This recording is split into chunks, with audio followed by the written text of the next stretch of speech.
Trying to.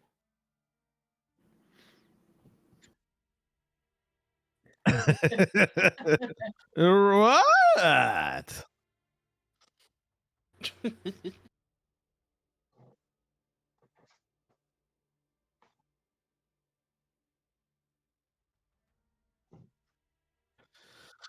Ooh.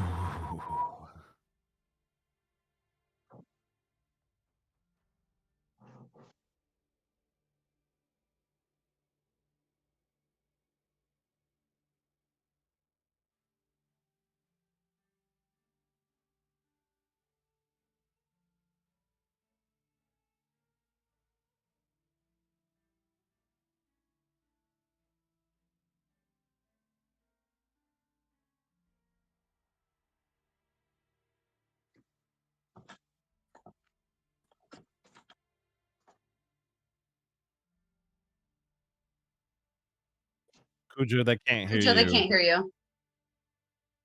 Butts. It's okay. Me and Hella was like, you can't hear you. Oh yeah, you're muted in Google Meet, babe. I think I figured out what has happened. It's fine now. We found the killer. We found them. We did it. Well, we won. We're You just breaking gonna, shit? I think this is where we're just gonna end the game. Good night, everybody. All right, good game, everybody. Deuces. Yeah, it's Can we fine. get a level?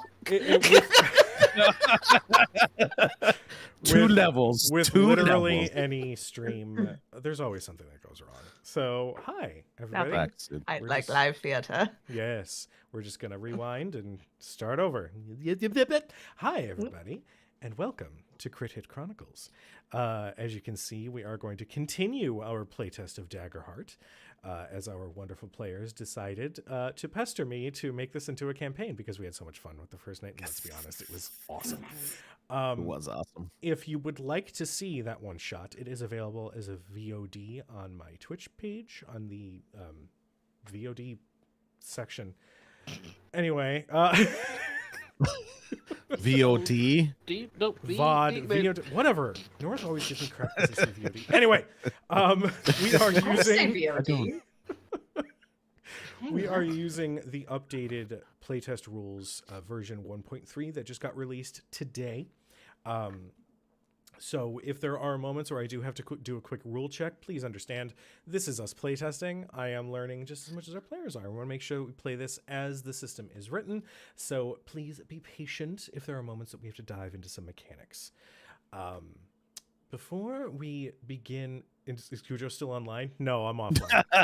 I'm offline at this point, guys. I'm out. You guys figure it out. No. All right, cool. Before We all gained begin- 5 levels. Yes. Gain 5 levels. You get Vecna's hand. You get the eye. You get Wow. I'm when did we come multitasking across as Vecna? an asshole, so. Oh wait, already there. Before we begin, let us go around and introduce not only our players, but the characters we will be playing for the evening. Why don't we start with our darling Kato? Oh, hello. Don't know why that happened. Hi, my name is Kato. My pronouns are they, them. You can find me on this channel playing Orpheus Nox Ozul, the Daemon rogue. It's gonna be fun. All right. Up next, we've got our beloved Laura. Hi, hello, good evening, friends. You can call me Laura or Tutu or Laura Tutu. I am here playing our orc warrior, Gwynfair Titansbane. Or as Google Meet thinks, Gwyn Jr. Titan Spain. Which is, I will say, it's pretty You know what? close. Okay. That's valid. That's valid. You know Junior what? Titans. That's just the new thing now. It's a new character sheet. Yeah, it's all good. It's brand new. Up next, we have Noir. Hello, everybody. I'm Noir. I go by Hive, and I'm playing Philmir Drakebreaker. But he goes by Mir because there's a Quill, and Phil and Quill get confused. I knew there was something else I forgot. Oh, it's all good. Don't worry about it. I could have swore I updated that. I It's did- fine. And everybody just saw the screen go black for 2 seconds, so I could fix the name. It's fine. Up next, we have our beloved Bleak. Yeah. Beloved. Wow. I I'm said it. going. No. And I'm all like soft and tender and mushy inside. And I'm all like, what's wrong? The eclipse just happened before this. Sorry, go ahead. That's right. And yet there are still too many people who say, hey, my name is Bleak Season. How's everybody doing? It's glad to be back. Here I am playing the Clank Seraph Ohm Cotterpin for you here tonight with my sweet Cujo. Up next, we have our beloved North. My name is North Wolf 911, also known as North or Wolf or whatever the heck you want to call me on the internet. You can find me everywhere, but I will be playing Quill Grove, your beloved fawn druid. I just want to boop your nose so bad. Do it, because it itches right now, right here.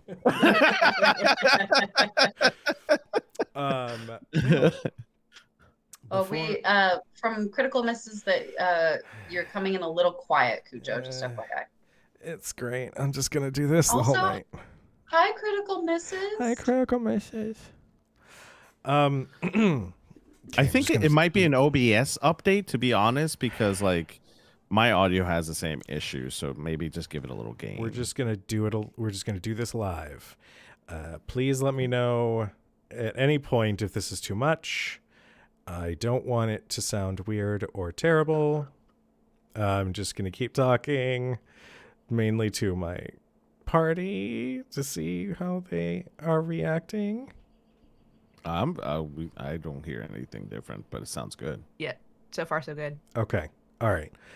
We are going to do this. Okay. I just have to remember to sit rather close to my microphone and it'll be fine, guys. Technical difficulty and audio balancing. Every Does it not go streamer's nightmare. Further towards you? Does that There you help? go.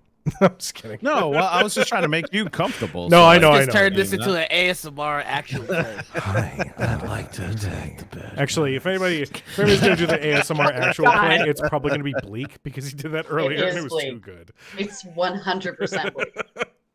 And it's really good. As you can see, we take this seriously, everybody. So, when last we left off, our intrepid heroes had made their way towards the city of Armagh, which was near the small village of Cordelia. The world had sensed a strange, arcane, magical pulse emanate from this small village. And as such, anybody with vested interest in arcane exploration wanted to know what the cause was. Our heroes found themselves encountering a small old man along the side of the road who offered, I believe it was a Werther's original, named Old Toby. After a brief interaction with Old Toby, you came upon a book that he was trying to sell, where no ink would stay on the page. It was completely blank. An old, battered book that Ohm, after spending a moment with it, gathered that there might be something divine about this tome. Divine being something that has been relatively scarce in the last few decades. The party ventured further to Armagh, where they saw that the Terrafan elves, the group who had been so obsessively pursuing anything magical to gobble it up and make it disappear, had closed off the way to Cordelia itself. I really wish I knew why my microphone was so quiet. Not to us. I'm sorry. I'm going to speak for myself. You're Here. I don't understand, because I'm sitting here and I'm doing the thing, but I'm looking at a little bar and it is not going up very high. You can click on it. If you right click it, filters gain, and it should move it. Hold, please. We are very professional. Such professional.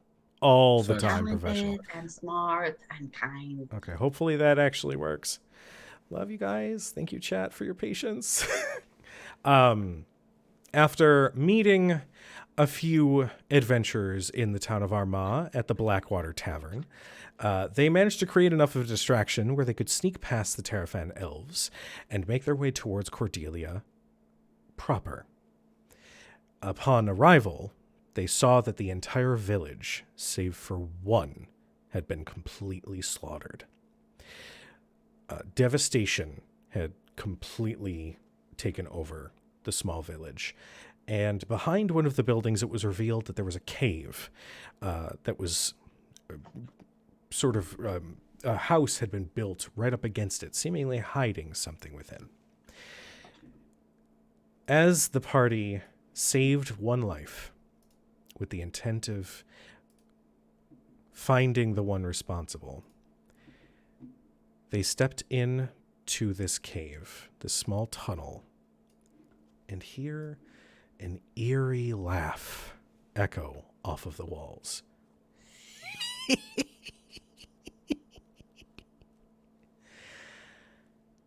Now then, you all are in a dark, dank tunnel. You know that someone is on the other side with a rather intensely unhealthy approach to preserving life. How do you want to do this? What's your marching order? What is the plan? I think I stormed in, like, Oh yeah, you did. Yeah. And I went shortly after. Okay. I think Yeah, I would followed. be right behind Gwyn, that's for sure. I Okay. pull up the tail end of it. Okay. And I guess I'm somewhere in the middle, because Do you think you'd be close to me, making sure I don't die? but I think I'd be sort of anywhere, making sure nobody dies. Question, DM. When I'm assuming this cave doesn't have very much light. Correct. Well, there is a little bit of light emanating from deeper within the tunnel. You can't quite spot its source yet. It looks... It's moving slowly. So it's not like torchlight. There's something else that's giving off sort of an ambient white glow. I can't remember who it was, but I do know that somebody in the party did have the idea to have a torch. That was don't- me. Okay. Okay. I was going to just go on my staff, kind of say some incantation underneath my breath, and just hit the staff on the floor, and then the staff starts to glow. Not Right, too like, 'cause brightly, but just enough so that we can see further ahead. This isn't where the whole party goes, oh, we've got dark vision, because that's not how it works in this game. It's not quite how it works in this one. Do I have headlights? Oh, Ooh. please. Oh, please, do you have headlights? Do you think Ohm would have headlights? I mean, I think that I think that yeah, I think he would, and I think they would be like just kind of a little panel that would open up on his chest, and no, not his eyes. It would be like a little panel that would open up on his chest, and would just sort of have a little sort of diamond shaped little golden contraption of some sort that would emit, like, if you're okay with it, like, even if it's just like 20 feet of light or something in a cone in front, that'd be great. The fun thing about this game and how it is written, as it is written, I don't know why it sounds so dramatic, but It's very dramatic, isn't it? one of its tenets that I find fantastic is that it wants you to push narrative and make sure everybody is telling a fun story and having fun at the table. I'm going to go ahead and say that sounds fantastic. And yes. No, it's the tears that are drawn on his face that like start to glow out. Yes. Yes. They're so cute. Almost gonna make me cry I'm at one point. Canadian. I'm Canadian. I'm Canadian. I'm Canadian. All right. Yeah. So it's like all those sort of weird tear-shaped things that turn into wings when he's using his seraph power. Okay. That sort of light up and Nice. glow and. All right. Oh, here it goes doing that thing again. It's a little embarrassing. I'm very sorry. Please tell me that's actually Nox making that sound. Yeah, no, it's just like. Terribly embarrassing. I'm very sorry. I hope this is okay. Shall I go forth then? I would say lead on. I'm gonna turn off my staff going, well, that was useless. Do you like unscrew it like a light bulb? Unscrew it like a light bulb. Oh my god. How many fawns does it take to unscrew a light bulb? I don't know how many. Stay to find out. We don't know. Exactly. We'll find out after the break. Yes. As Ohm steps up with the light source, and you all follow, you hear another voice coming from somewhere deep within. And just as you are about to turn the corner to lead to where the source is, you hear, "No, please, no!" And just as you turn, you see about 20 Terrafan elves all lying on the ground, motionless. In the center of the room is a bright, gleaming crystal with jagged edges sprouting out almost like the roots of a tree.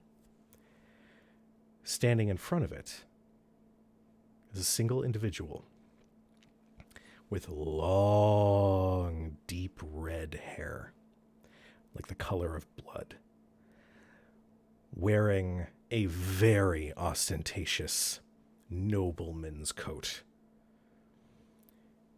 On the ground, not too far away, is one surviving elf whose hand is up, and just as he is pleading for mercy, the one standing in front of this crystal holds his hand in their direction and pulls back, and you watch as some sort of green energy, some sort of life force, immediately is sucked from this elf and becomes solid in his hand as he tries to stab at the crystal. How interesting. What are you made of? You just hear like ting, ting, ting. Sorry. He like, and it like sticks in maybe about an inch, and you just see the thinnest little crack sprout from the center before he finally turns. And as he does, the man's got clown paint. Like haphazard markings of different colors with a wide grin and white, colorless eyes. Well, my apologies. Welcome. It seems Sir Venarius needs to explain. Typically, the guards are supposed to keep watch and prevent anybody from entering. Don't you think so, Venarius? And he goes to one of the bodies and moves the mouth. Yes, sir, I'm so sorry. I didn't mean to let this foolish adventurers inside. Oh, don't worry, Venarius, you'll pay for it later. And he just shoves the body away. To what do I owe the pleasure? Oh my god. Excuse me, sir. Can I hear you say that you're responsible for the loss of life in this area? You'd be correct, my friend. But it was all for a good cause. I don't care. I'm going to approach him now. Oh, darling. And he holds his hand out and lifts, and as he does, black ichor-like energy sprouts from his palm, and all of the elves who lay dead immediately shoot up to their feet, almost like a marionette. If you want to play, we can play. And as he waves his hand back and forth, they sway. Are. Are there a couple near me by chance? Yeah. I'll say there's like 3 or 4 that are immediately near you. Can I don't think we have the same definition of the word play.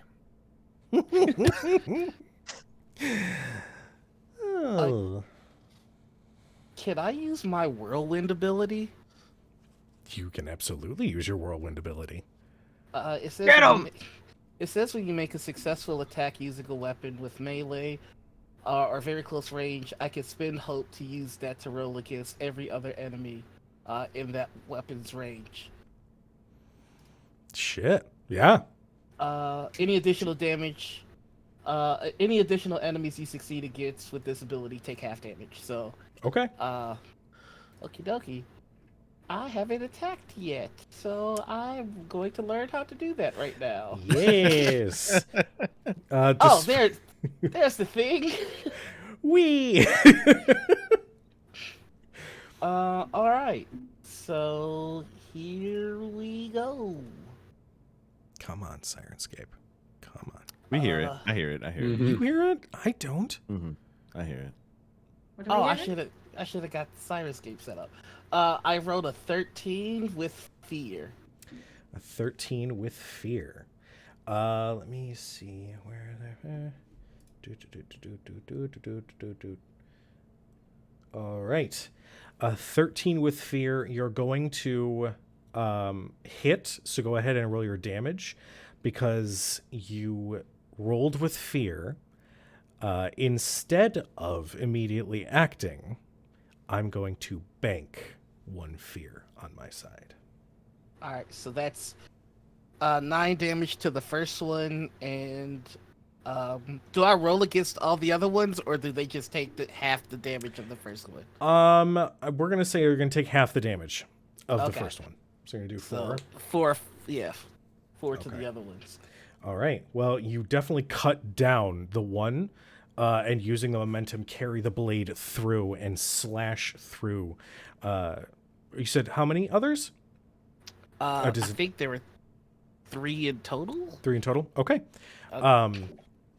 Yeah, the momentum behind your sword carries through, and you slash the other 3. It's a big ass axe. Oh god. I'm so sorry. I meant No, axe it's all when I good. said sword. Clearly, it's interchangeable, right? Yeah, absolutely. All right. Oh wait, maybe. There we go. Let's just make sure that the audio is decent. It's not going to overpower anybody. Of course, now it's quiet. You stupid. Okay, it's fine, everybody. Can we get a sound check from chat if anyone's can let us know? That would be grateful.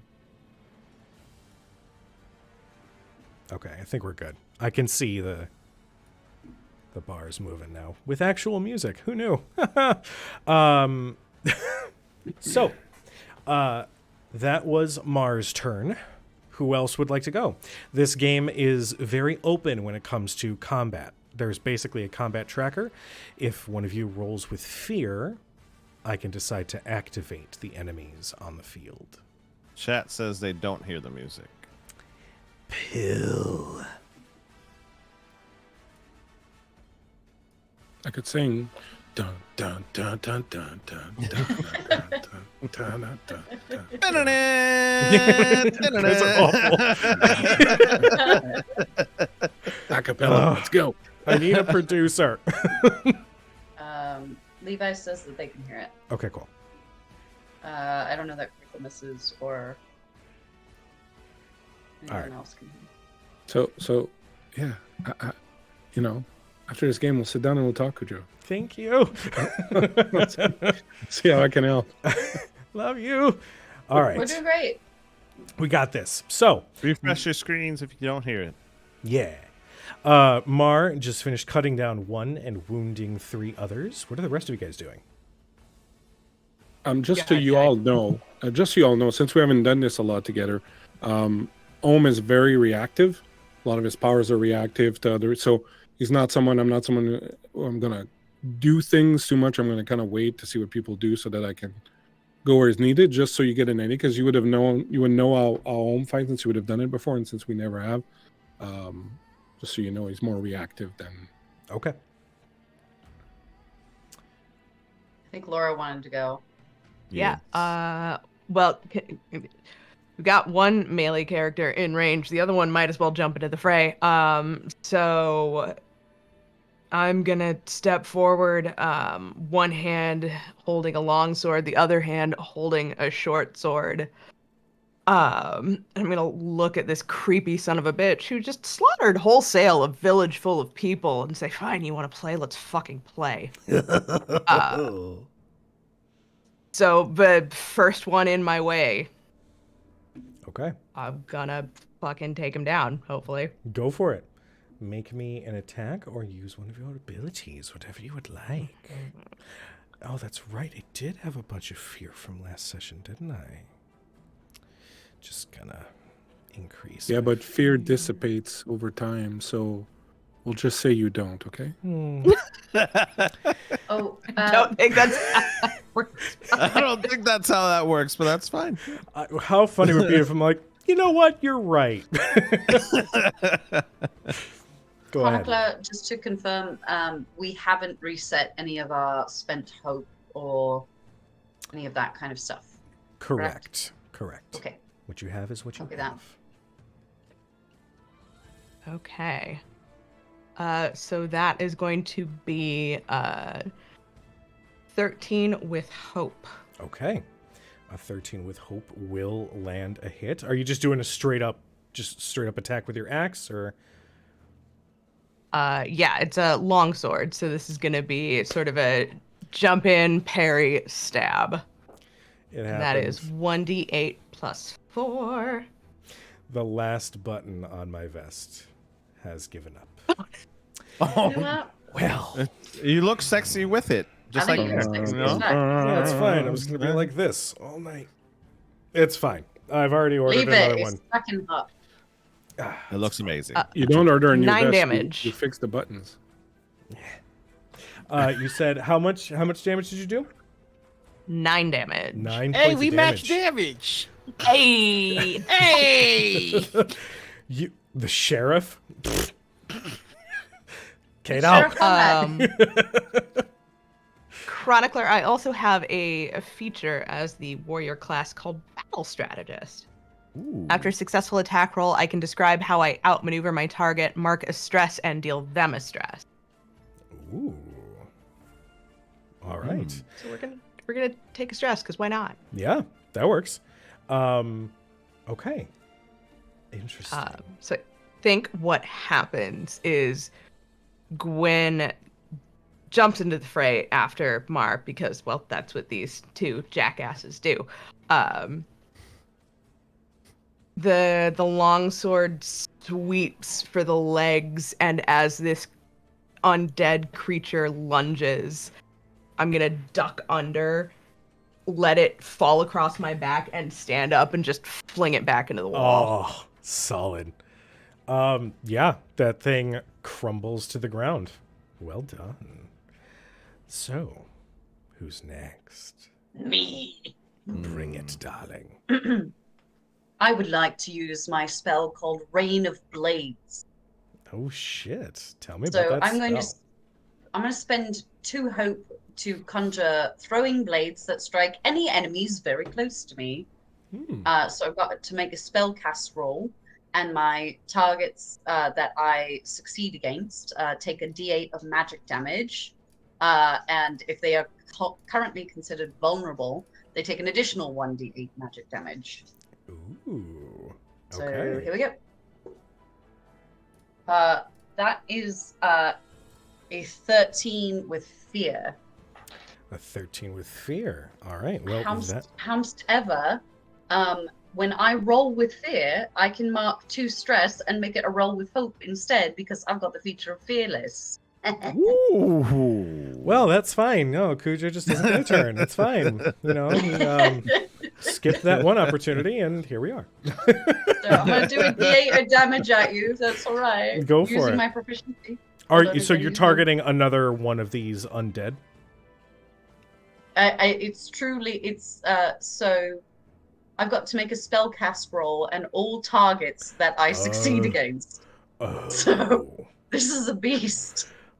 That's why it costs so much. Shit. Okay. Huh. So there are any of them considered vulnerable? Because it's truly all of them that are near me. I'm going to say, given how these things are being piloted by a puppet master, I'm going to say yeah, just for fun. Cool. So they're going to take 4 plus 6. What? My proficiency is... That's the other thing.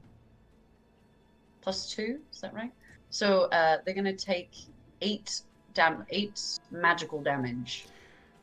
All of them. Okay. All Is of there them. really no range requirement on that? It's just very close to me, so I would have stepped Okay, in okay, like okay. right there. I'm going to say that with a combination of the 3 that Mar had wounded, Nox steps forward. Describe the spell, actually, before we continue. So I step forward, my eyes completely, like all of them, like bloodshot red, like all the way across, like sclera and everything. And my hands like like a cat, the claws come out, and I raise my hands in the air, and these daggers come out, this cloud of blades, and I just hurl them forward, and they just catch it like. Yeah. An additional 5, so a total of 8. All of these blades rain down, and they immediately crumble to the ground. I'm Lifeless. imagining a couple of those daggers whizzing by his face. Oh yeah, no, it totally misses you all, but it's like. I think he just looks back and gives you a. My eyes like still very like completely blurred. I like reach out, just like fist bump for Ma. Nice. All right. So we've got 2 left. I'll go next. Okay. And I have a feature called Lightfoot, which means my movement is naturally silent, and you have an advantage on rolls to move without being heard. Okay. So, Clownface, bitch, is going to get tangled up. Because I'm going to move right behind him and use Vicious Entanglement. I am going to say, before you can use Vicious Entanglement, you can prevent yourself from being heard, which is fantastic. Yes. Being seen is another thing entirely. Right. So I'm going to require a check Okay. from you. All right. I'll do it. I'll do it. I'll do it. Do it. What check do you want? We are going to need a stealth check. A sneak check? Ooh, Sorry, so I'm a also hide? pulling up a copy of the... Would it be hide? Hide, yes. So like, Yeah. okay, so that's a finesse roll. Yes. I have a +1 in that. And that is a 8 + 7, 15 on the hope die, +1, 16. All right. You sneak in between these undead and manage to hide enough that you can get the drop on Clownface. All right. All right, so let me know. You said you're doing Vicious Entanglement? Vicious Entanglement. So Vicious Entanglement is a spell cast roll against a target within far range. On a success, roots and vines reach out from the ground and temporarily restrain them, dealing 1d8 physical damage. On success, you may also spend a hope to temporarily restrain any enemies very close to your target. Okay. So go ahead and make your roll. Okay, and that will be a 13 with fear. Okay. As you cast the spell, the roots sort of spider across the ground and reach. Just as whoop, you watch as this creepy individual stumbles intentionally out of the way as the vines reach up to try to grab him, and he looks right at you. Oh, no. We don't play those games here. And because you rolled with fear, it is my turn now. Okay. I am going to activate the remaining zombies. And Clownface. But what if you Everything's didn't? fine. What if you didn't do that? It's fine. Everything's fine. Look, and he just, Quill looks right across. Kansas City Shuffle.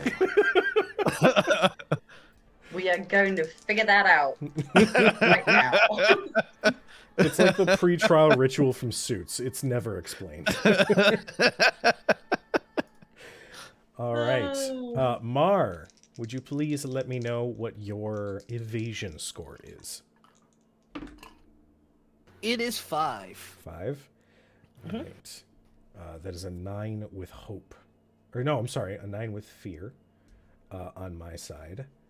So that's still going to hit, but I'm going to say that the undead who land a hit are going to take some stress as they are literally tumbling over each other trying to claw at you. You are going to take...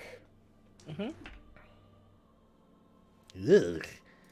That's a lot. That is 15 points of physical damage. Okay. And I can mark off an armor slot to mitigate Yes. some of that. Yeah, in fact, you can mark off as many as you want So to keep mitigating. how much damage does one armor slot mitigate? It's based on your armor. Oh, So your yeah, whatever so your it's armor rating 4. is. Yeah. Okay, all right, I see. So you So can how- mark more than one slot to take more of the damage off. It just means that Yep. your armor gets more and more banged up and you don't have it later. Okay, I get how that works. That's clever. How much damage did I take? You took 15 total. All right, I'm gonna mark off 2 armor slots. So that takes away 8. Okay. So I take 7. 7 damage, which is 2 HP. Okay. So but I did would it like- breach your major threshold? Yes. Okay. All right. I would like to use my retaliation ability. Okay. Whenever you take damage from a creature in melee, you may mark a stress to immediately deal weapon damage to the creature at half proficiency bonus, rounded up. All right. How much does it take? It is going to take 9 points of damage. Jesus Christ. fuck. And with my Vengeance subclass ability, when you are hit by an enemy in melee and mark at least 1 armor slot to reduce the damage, immediately roll a number of d6s equal to the number of armor slots you marked and deal the enemy that much physical damage. Oh, shit. Oh, shit. That's why you don't That's mess busted as Damn. hell. Tanks be out here tanking. I'm over Yeah. here like, ooh, 15, ooh, and he's like, come on. So You that's thought. going to be 11 points of damage on top of that. Woo. Okay, well, he just becomes goo immediately Oh. after landing a solid hit on you. So I think this thing like stabs him and he just pulls the sword in closer and cuts it in half with his axe and looks at the cloud and goes, "Whatever God you acknowledge sent me here to judge you for your sins." Oh, I certainly hope they did. I'm going to do an attack on Nox as another one shambles up to you. No, I think that is really not fair. What is your evasion score, my darling? It is a 12. Okay, well, that is a 17 with hope. What the fuck? Jeez. Wata. This is so rude. That's gonna be 10 trying to see- points of physical damage. That I'm going to fall down. Wait, okay, so I can mark off. I can mark off. Not As many die, armor not go slot- unconscious, not, cry. Wait, no, I'm doesn't gonna she fall have a down. ward as well? I'm sure you have a ward Award. from Ohm. Didn't Ohm give you something Don't I last have a episode? ward? What? Help! Help! Help! Help! Help! Help! Help! No. I did one time use an ability, but I have to use it in order to protect you from damage. Okay. Okay, wait. So I mark off. I have 6 armor slots. I have an armor score of 3. I can use 3 of those to take down some of the points. Yeah. Okay. So you could use 3 slots, which will reduce the damage by 9. And I took. Okay, so reduce. Hold on. My brain. For every slot of armor that you use up, you will reduce the damage by 3. Okay. Well, then we're gonna take all 3 of those. So then I would be taking 6 points of damage. What did I say? No, This is 2 17. Yeah, you'll be taking 2 points of damage. 2 HP. Because Oh. there's that number. You have to look at your hit points or your calculate damage. Yeah, It's yeah, whatever yeah. your threshold is. Oh, yeah. Okay, I got it. Okay. Thank you for your patience, Um, chat. We are learning to play Sorry, this as Chad, we play. I also am notorious for not always knowing game mechanics. So Well, that was just some bullshit, and I'm mad. for the future, on your character sheet where it says hit points and stress, you have a little box that says calculate damage. If you click on that, you can open a little window that will allow you put in the number of damage that you got, you put in the number of Wow. armor slots you want to use, you hit apply, and it will tell you. Yes. How many points? Okay. you take. Oh my god, that's so cool. Thanks, Daggerheart. Thanks, Thanks, Demiplane, and thank Demiplane. you, Bleak Season, So for much gratitude. explaining to this lovable idiot. All right. We are going to do an attack on Gwyn next. Ooh. There are Leave still her several alone. of them. You leave my baby alone. What is your I'll be evasion fine. score? You'll be fine. 10. Oh, that's an 11 with hope. And that is... Oh, it's not as bad. That is 9 points of physical damage. Hey, guess who also has retaliation? There you fucking go. There you go. Hey! Hit us! We want the pain! Hit me! Hit me! Do it! Hit me! All right. Bring it. What you got? That's gonna be a 6 damage right there. That A is. 6? Okay. He is deeply wounded, but he is still standing. Yeah. So I figure like what's this bastard got? Spear? Like a spear, but because he's literally moving like a marionette, his movement is like this, like full joint. So the spear like lodges into my shoulder. I push it out, pull him in, and like Oof. slash him across the chest. Nice. I love it. We're going to do an attack on Ohm. You leave our sweet baby angel out of this. Literally, angel. What is... Oh my god. Oh. Oh no, oh my god. Your god, Oh, Okay, well, that's great. I've just now made Bleak my target for this entire combat. What is your Ohm can take evasion it. score? my evasion is 7.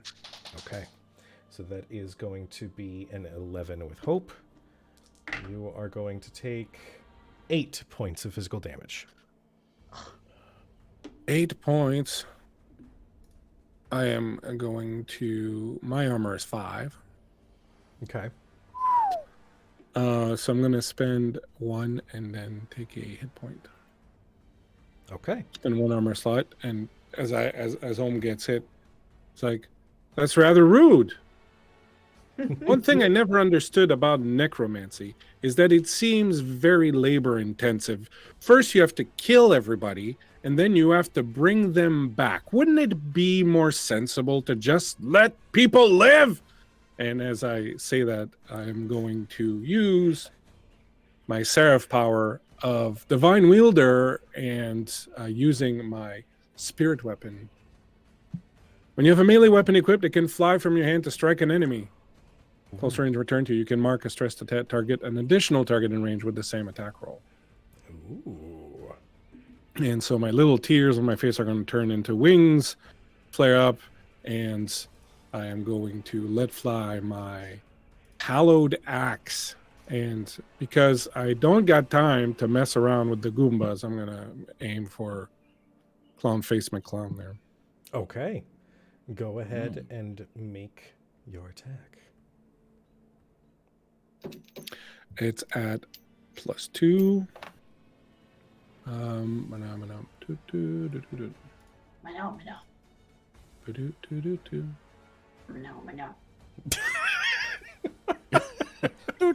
keep going. I was gonna say, if we didn't react, it would have just done the whole song. Yeah. All right. Okay. All right, let me roll this business.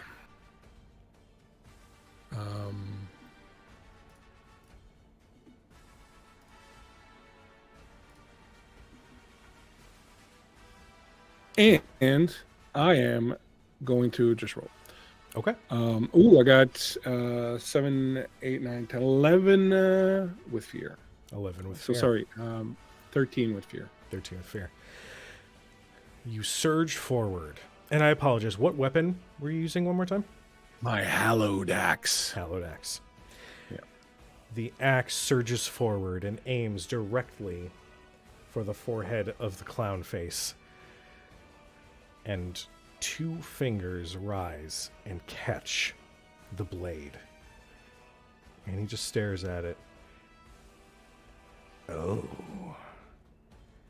A divine servant, are you? And he flicks, and the axe... Oh dear. It is now his turn. No, I don't like it. I'm going to start a countdown as he is going to use an ability. As he is facing Ohm, why let them live? They're so boring that way. They're so much easier to ply and manipulate when they're dead. Case in point, let me demonstrate. And he, without looking, aims 2 fingers at Quill. And there is a gathering of dark energy at his fingertips that...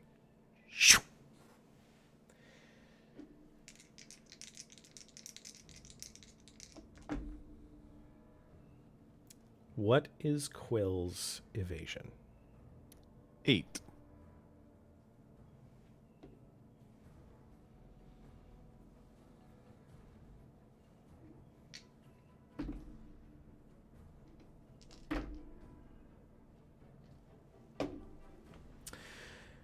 You guys watch as this beam of dark energy hits Quill right in the chest.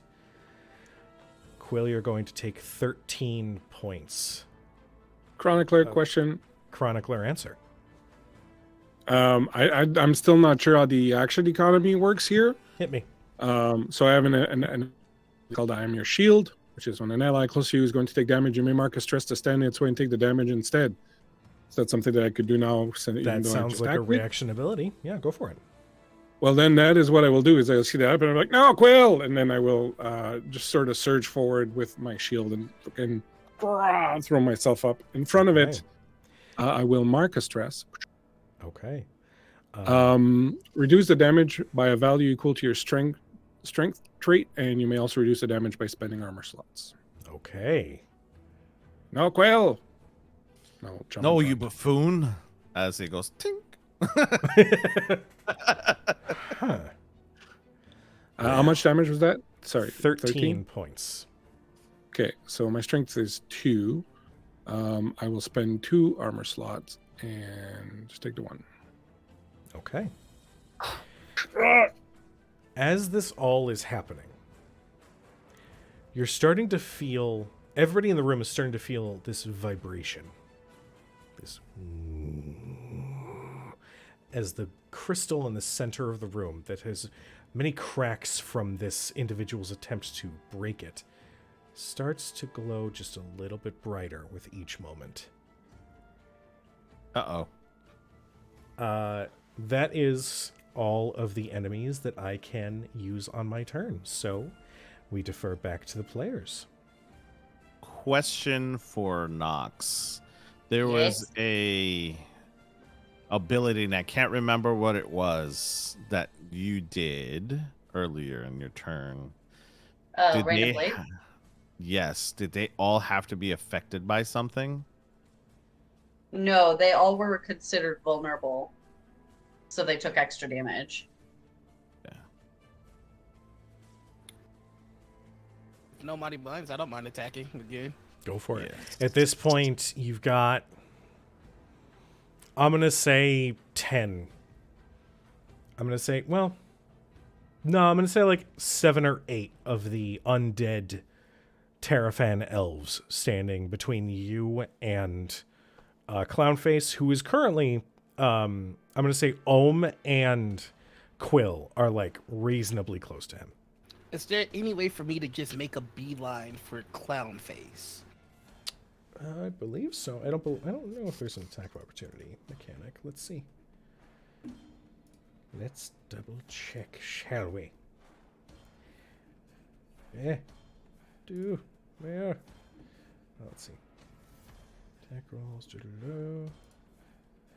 Because if I see him, especially if he's going after our heals, it's like, okay, enough. Okay. Fun fact, I'm not a healer. I was talking about, oh, Just saying. I ain't no healer. I am not. I am not seeing an attack of opportunity mechanic, so I'm going to say, and I used all my fears, so yeah, you know what? I'm going to say with these undead being piloted like marionettes, that you can just dash straight through and head for Clownface if you want. all right. Cool. I'm just going to charge him and say, I don't care if you smile. My only concern is that you die, and I would like to use the Unstoppable ability. Okay. Once per long rest, you can become unstoppable. Your unstoppable die begins at D4. Place it on your character sheet, class feature. Starting with the die's highest value facing up. While unstoppable, you gain resistance to physical damage. You add an extra D6 to damage rolls you make. Add the current value of the unstoppable die to your armor score. I cannot be restrained or vulnerable. And whenever I roll a damage die, I reduce the unstoppable die. Damn. Okay. And then I would like to use my Orderborn dedication to roll a d20 for my hope for this attack. Okay. Holy shit. Go for it. Dokie.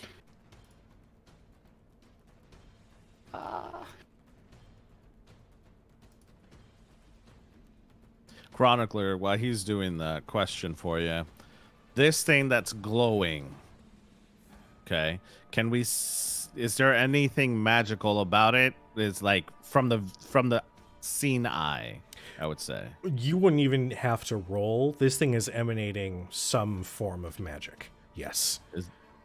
Like, you And can it's already dangerous. feel that. Alright. That would require a little bit more diving to figure out. Okay. Cool. That'll be a 24 with hope. A 24 will hit. Go ahead and tell me What? that damage that you just deal to this fucker. Let's Did you crit? No. Oh. Oh. Oh. Well, fuck me then. Yeah. And that'll be 13 damage total. Interesting. It looks like you can't stop all axes. How do you do this? Ooh. Oh, don't get too excited, friends. I'm not. I think he just kind of slides underneath all the marionettes. One to the gut and then one to the neck. Okay. Your axe sinks into this mage's stomach. And then, as you rip it free, you see this black viscera just coat the ground, an ichor-like substance. And as you lift and slash down and watch the head be separated and roll across the ground, you see the head.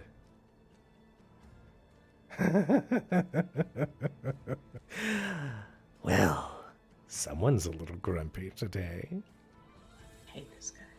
And you watch as it slowly starts to slink back towards the body.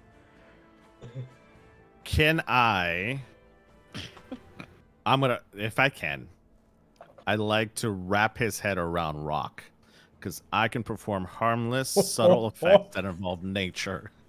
So I would like to engulf his head inside the rock formation so it can't attach back to its body. Fucking yes! That is amazing. You watch as the stone of the earth wraps around and holds it in place, and you just hear, "That's a little awkward. This is uncomfortable.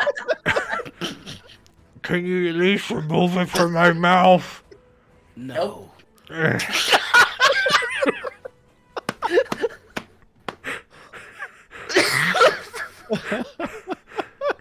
Hard no. It tastes like pennies. It wouldn't if you didn't shed so much blood.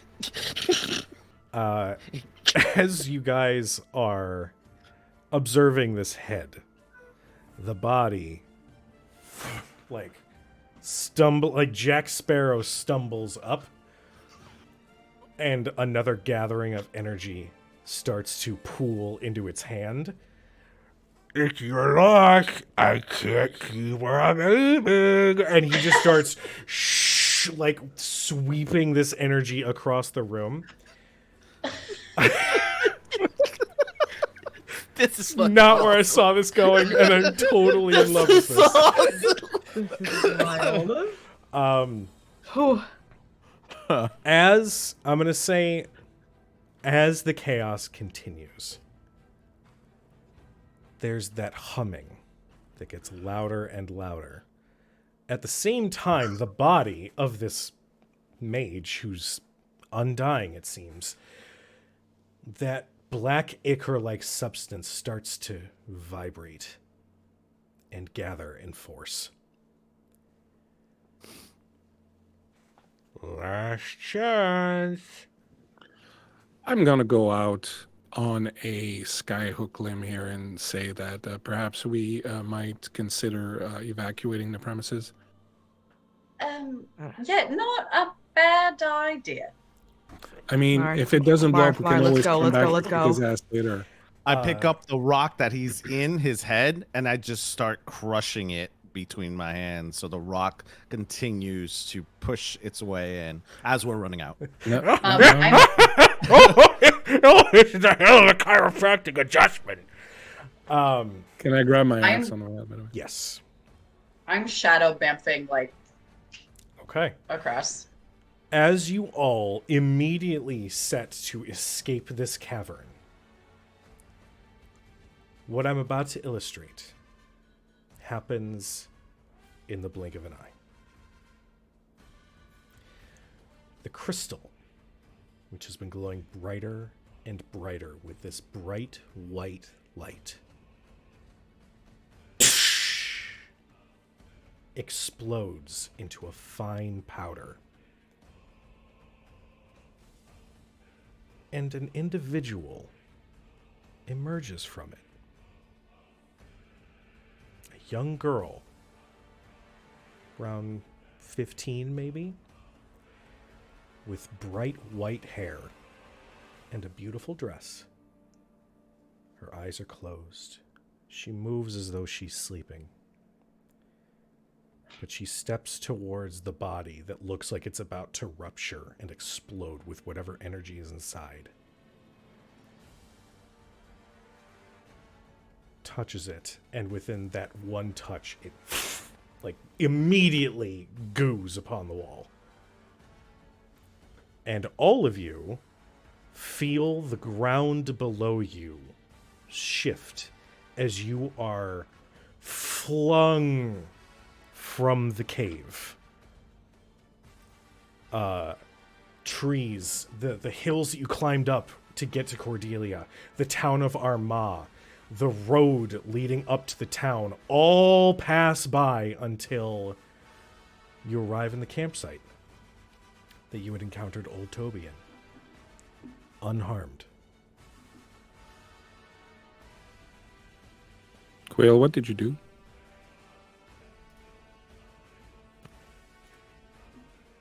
That wasn't me.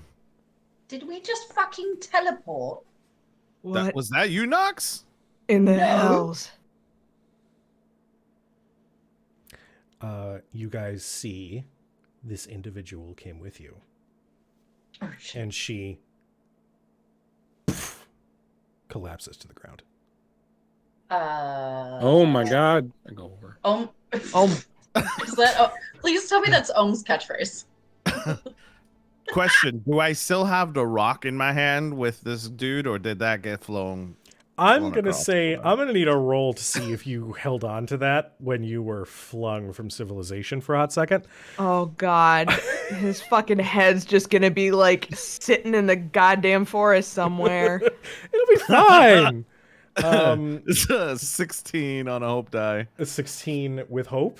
Shit. Yes. You know what? Yeah, you still have the head. It's quiet. Okay. Put it in I my bag. will. Sorry. Go ahead. Sorry. Are you done? Yeah, I'm good. Sorry. Oh, okay. No, it's all right. Sorry. I'm sorry. No, I'm sorry. No, I'm sorry. All right, Canadian. I'm Canadian. I'm automatically more sorry than you are. Oh, are you sure I'm a Libra? It is my birthright. I will rush to the girl's side and I will attempt to figure out what the situation is. Okay. Go ahead. Give me an analyze check. This is gonna be knowledge. Right. I do have, as part of my experiences, field medic and triage unit. May I? Absolutely. That would be very fitting. Excellent.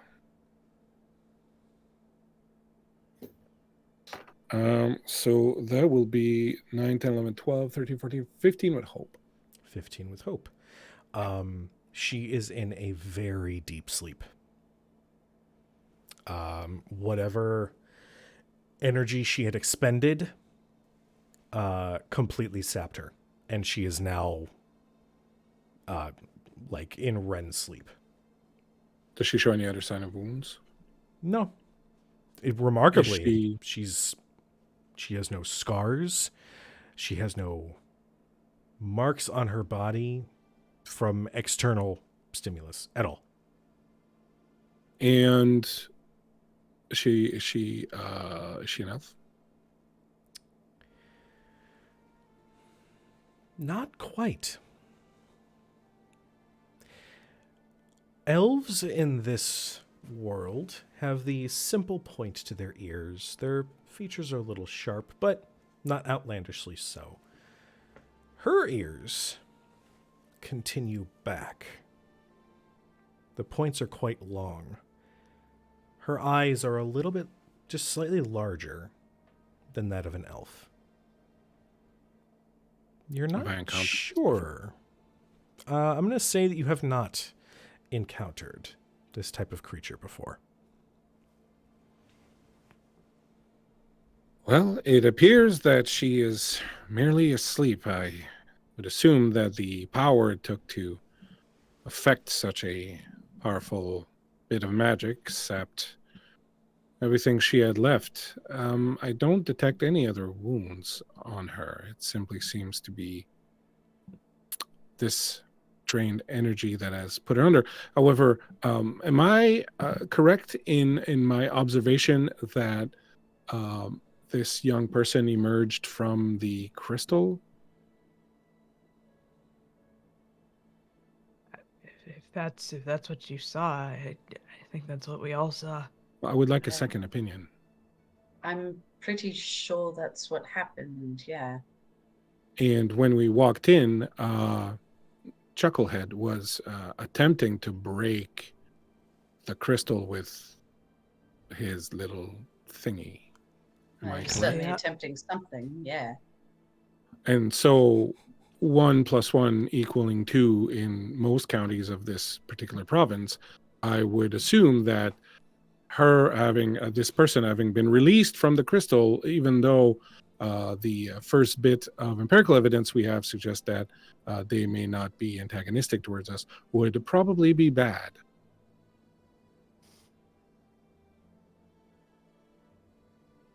Yeah. Probably. Should we then, if we were proceeding by logic, use this opportunity we have to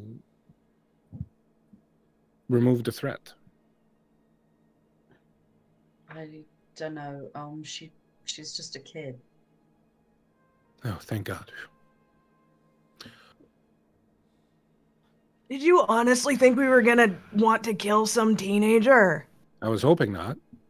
She's a child. No. I was hoping not. I didn't say we should. I merely posited the question. All right. All right. Makes sense. As this entire conversation's happening, I'm making a makeshift bed with flowers and stems and like make a pillow with leaves and stuff for the person that I assume saved us, and kind of making her a makeshift bed out of leaves and tree vines. And I overhear the conversation and just end up just internal monologuing and like, I swear to God, sometimes he's so smart, but God damn it. Honestly, I think as soon as we arrived here, Marv walked off, took off his armor, and just started repairing it. Not my monkey, not my circus. Well, if we're not killing anybody and this person does not require my immediate attention, do any of you require a little bit of Ow, Mental ow, health? ow, ow, ow, ow, ow, ow. Oh, dear Knox, please come over here. Sit down. here. I come over and I sit down in front of Ohm, and then I just like flop sideways dramatically. Like Quit just being being- dramatic. Quit being dramatic, Knox.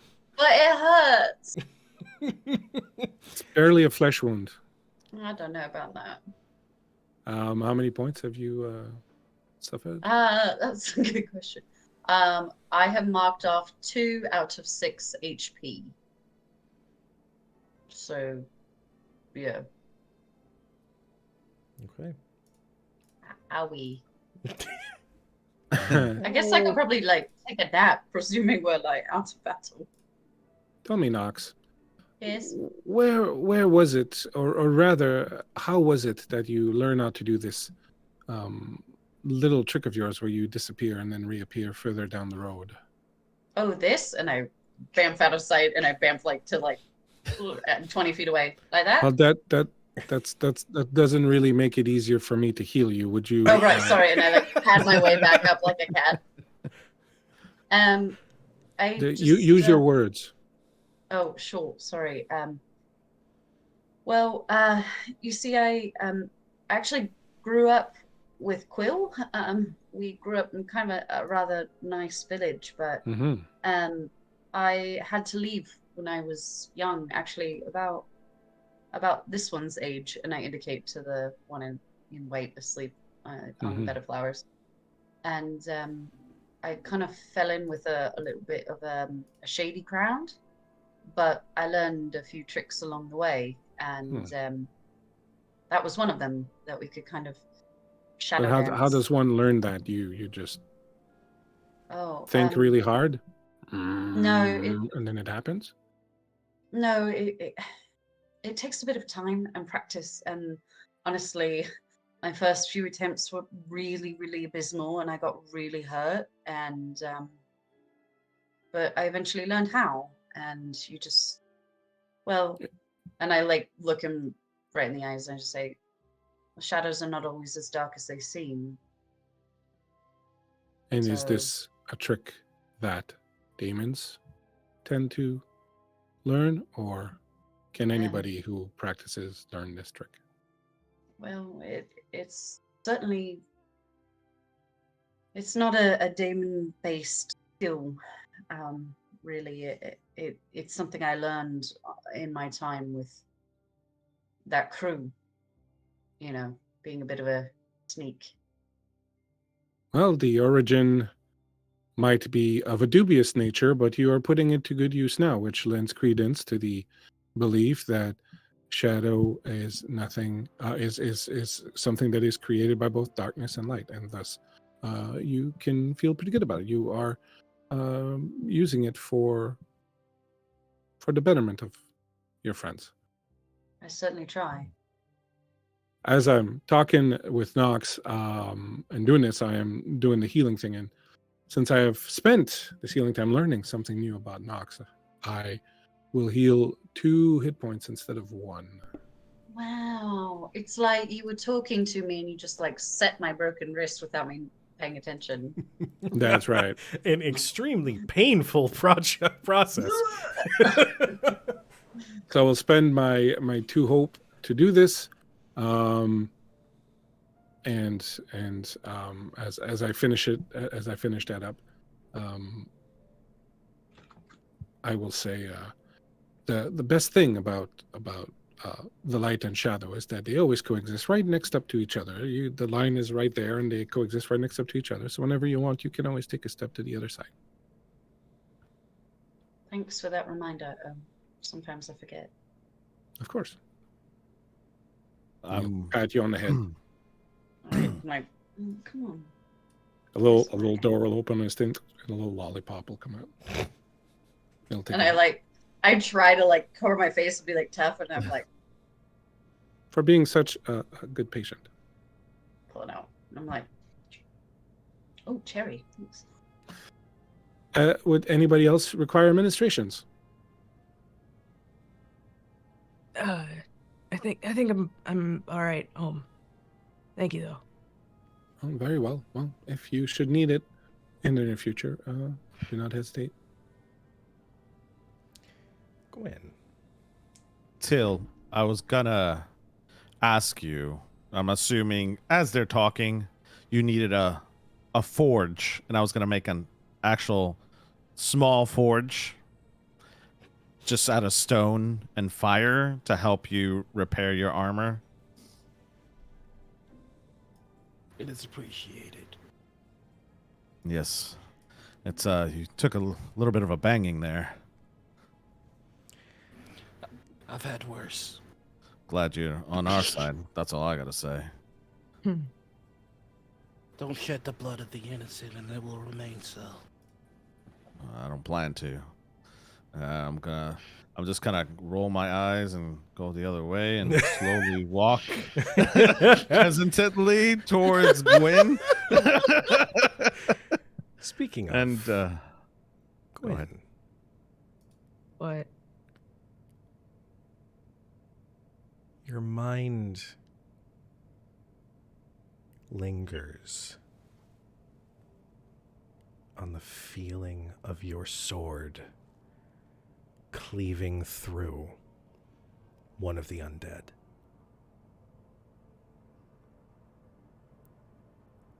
And you feel this sweet sensation that you know is not yours.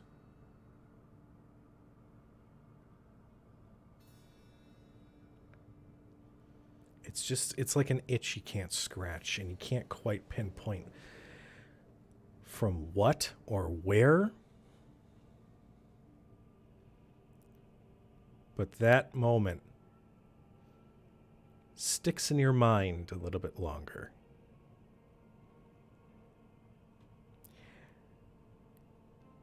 I'm going to say that you heal 1 stress if you have it.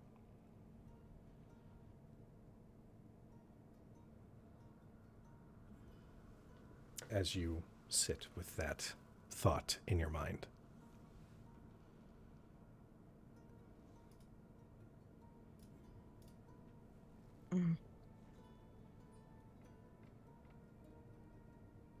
So, I don't know about the rest of you, but we can't exactly be carting around a teenager. What do we do with her? Well, she's obviously not a normal teenager. She may not be as difficult to handle as the others. I remember when I was a teenager, which was somewhere around last year.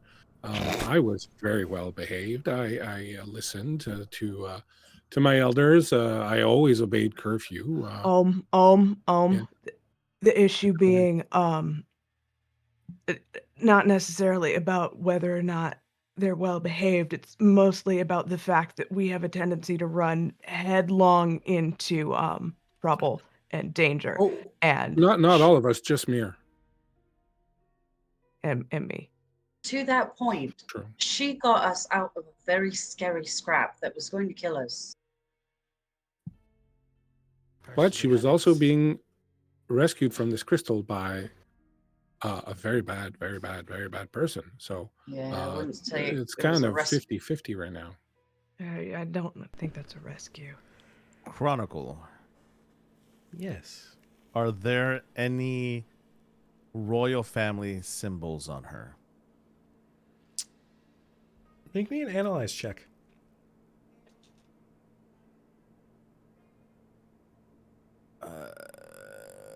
That's got a +0. Okay.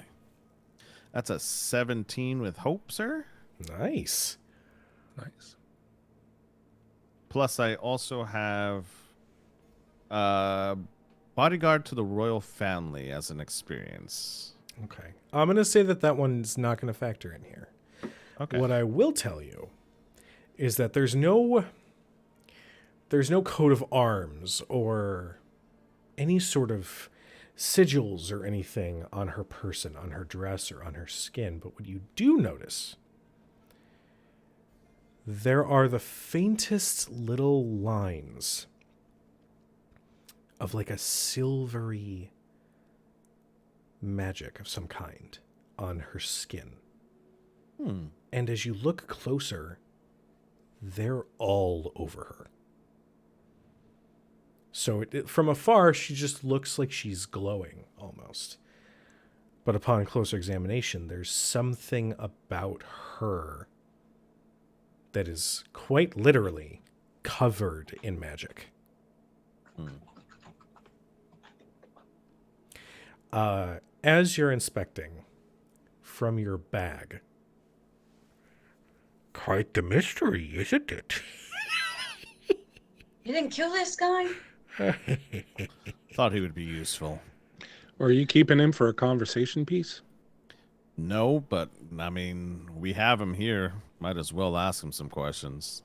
Oh, by all means, just as long as you could remove the bit of stone from my mouth, because it's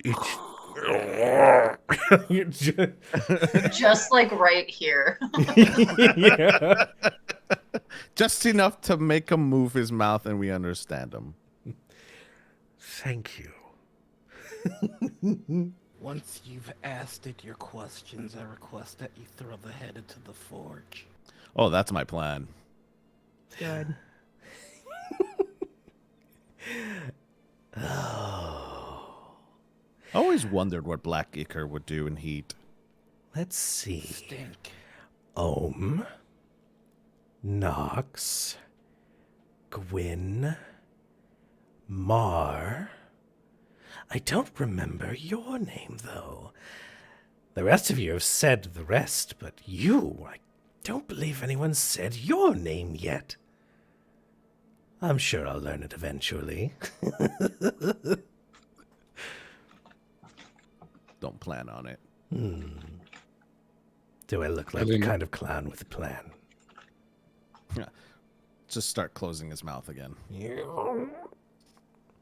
Look at Gwen. Jackass Starting to get why people don't like clowns now. You I could've have told you that. questions. I have answers. How do Yeah, we but know I don't those know that. questions are going to be answered truthfully?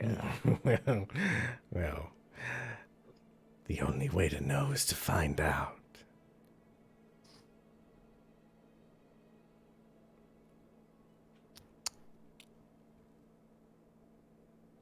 I'll make you a deal.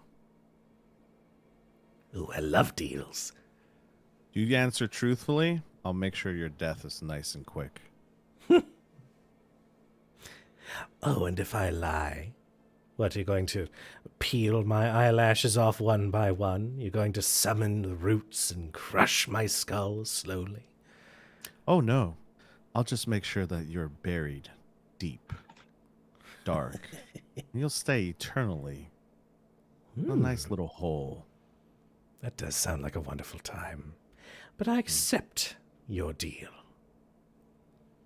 So please, I'm sure you have many questions burning in those little brains of yours.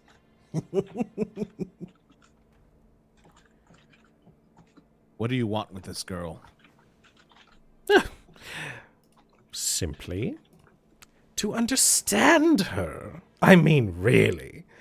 Someone living inside a crystal, sending out a pulse that covers the world. Don't you want to understand why it was there? Our goals are not so dissimilar. I just go about it in a more direct way. You mispronounced the word deranged.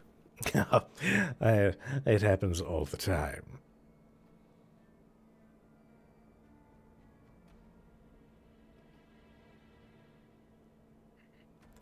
What makes Her ears are different, aren't they? Such a strange thing.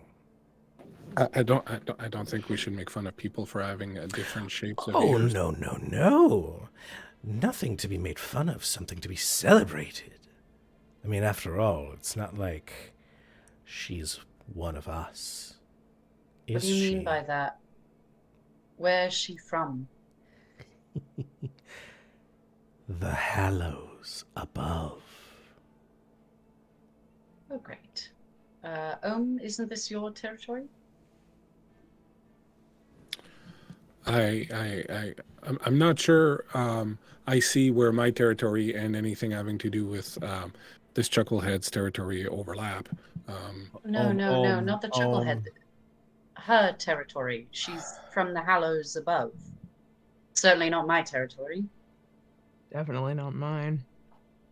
Me either. She some sort of celestial entity then? Well, that was my hypothesis before I was rudely interrupted by a group of ne'er-do-wells encroaching upon my investigation. I don't really give a fuck about the monologuing. I'm just asking a question. I'd like a correct answer. Thank Knox. Language, please. you. Fine. No, Knox, continue, please. I will. You know. Go ahead. Well, I mean, Promise. here you go.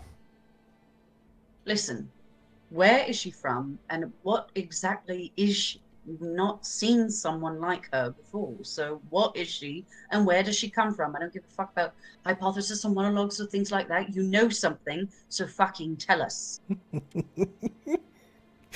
Oh, you get so angry. You haven't seen me angry, sweetness. But I I will don't see you in understand pain. why we all seem so certain that he knows anything. He didn't know how to get this girl out of the crystal, and he's only been regurgitating everything he's heard from us. I think it is folly that we waste our time talking to what we understand is a villain. And it's not as though we cannot ask the girl directly, but I think having him within earshot of that conversation is foolishness. I'm inclined to agree. We would be better off dealing with the head and moving on. But who's Or to we say could she's gonna wake up? Then we take her to somewhere she can receive care, and we move on. We can continue talking in circles. We can continue conversating with madmen and murderers. Or we could do something productive. I'll leave that decision to all of you. And then he's just gonna walk off. Always so Inquisitive dramatic. mind. He Go likes ahead, to make Gwen. an exit. He's got a point. You said We it don't does. know. Well, We don't know let's ask what he him. wants. Let's ask him. What? Excuse me, Mr. Head. What would you like us to do with the girl? Oh, if you wouldn't mind ensuring a safe passage to Vermilion, then I can promise you a reward beyond your wildest dreams. I don't trust this All right, guy. now we know what we're not doing. Of course, you'd be quite careful venturing to whatever holes you crawl into. The Terrafan are many. What's in Vermilion? My lab. Yeah, we're not bringing her there. We right, Quill? Don't you want to know where the gods went? Why Well, they've So been many so unanswered quiet? questions. It's true. And the only way to find them out is to do the work. I'm merely offering understanding. The thing about the gods, see, is that they are quite a bit more powerful than the rest of us. And so I would be inclined to believe that when the god want us to know where they've gone, they will tell us. And until then, what we should be doing is continuing on and making sure we take care of each other, and then perhaps they'll never return. But if that's the case, then that's the way they want it, and really it is not within our power to change that. And may I throw this rock away now? Gwen, Please. what do you say?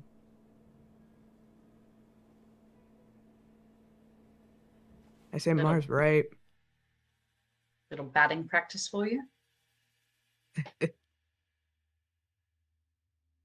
Throw it in the forge. Oh, I dare say that if he's not worried about his current situation, that whatever we do to him will be somewhat immaterial, and we will probably run into him again somewhere down the line. So I would suggest we don't spend too much effort dealing with it, because it's probably going to be futile. We could just dig a little hole, put it in there, cover it. No. And No. Burn it. Chronicler. If I know one thing about creatures like this, it's a little harder for them to come back when what is left of them is in ashes. So let's do that. Cover our fucking tracks.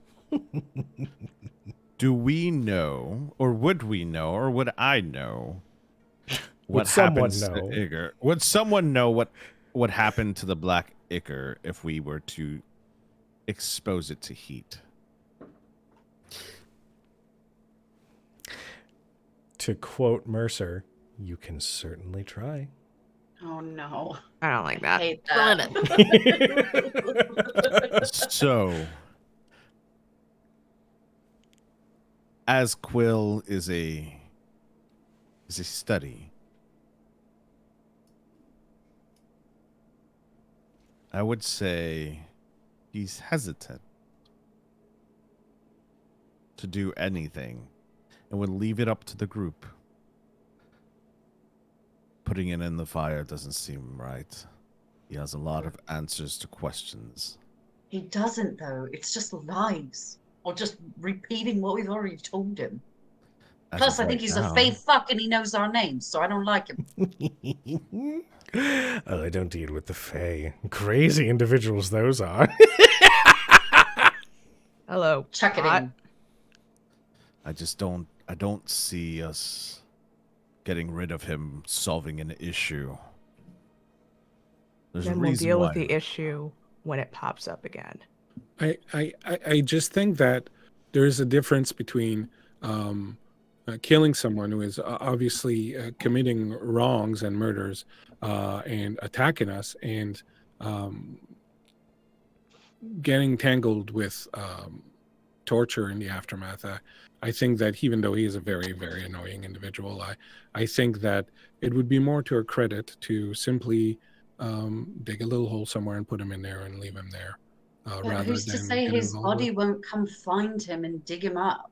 Well, first of all, if his body survived what happened back there, then there was no need for this girl to save us the way she did. We would have been all fine, which I pretty much doubt. The other thing is that if his body's going to do that, it's going to do that anyways. I'm just saying that as a matter of establishing our own character in this little narrative of ours, we might want to think carefully about the actions that we take with our enemies. But I will leave that up to you to decide. He murdered a village. The Yes. whole village. That's And true.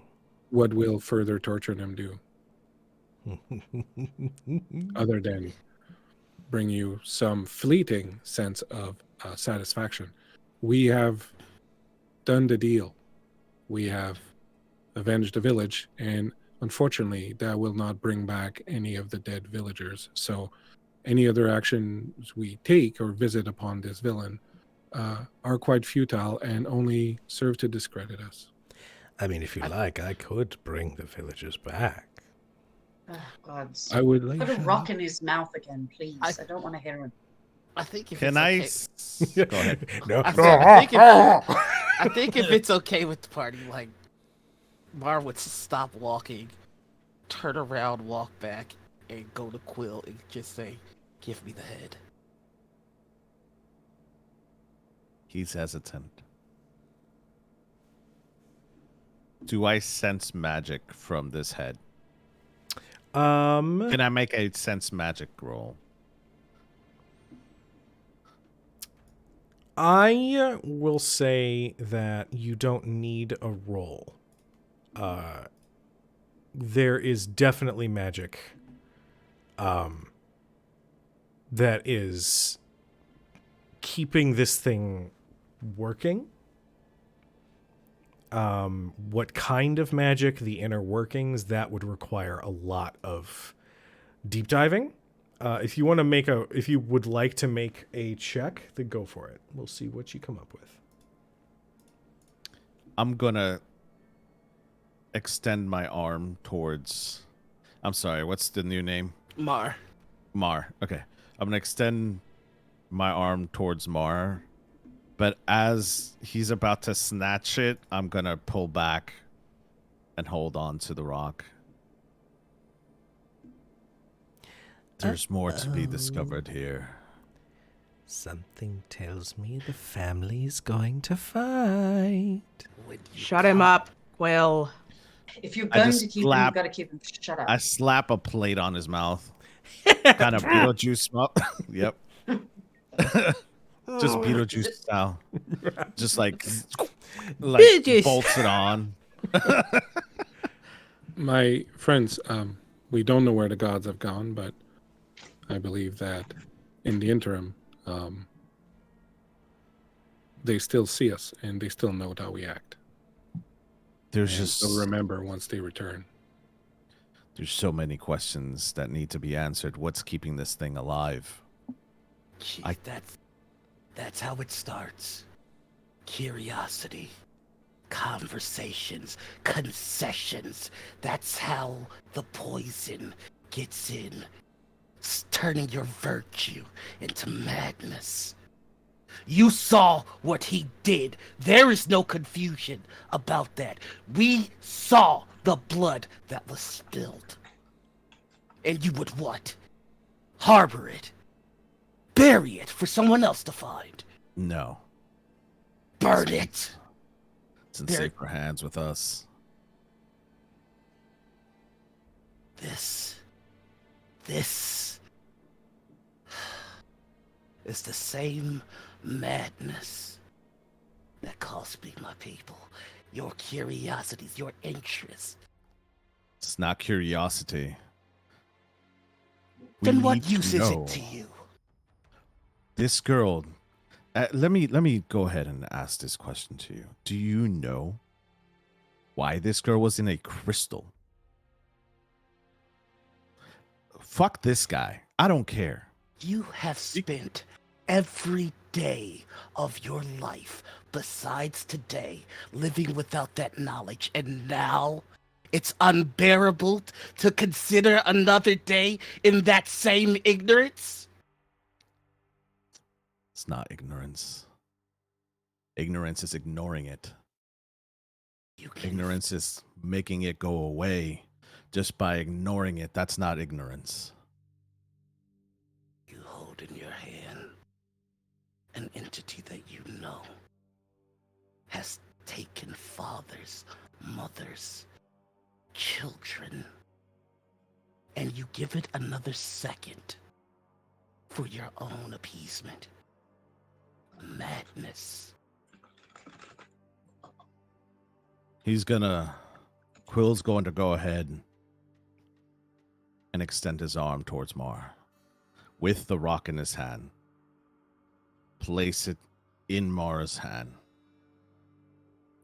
Lift his hand up. Slowly back away. Go ahead. He puts it into the fire and he presses it down, letting the flames lick his arms, and he doesn't break eye contact with Quill. When you encounter monsters,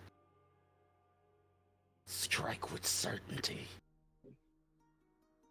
It's the only thing we can give the dead.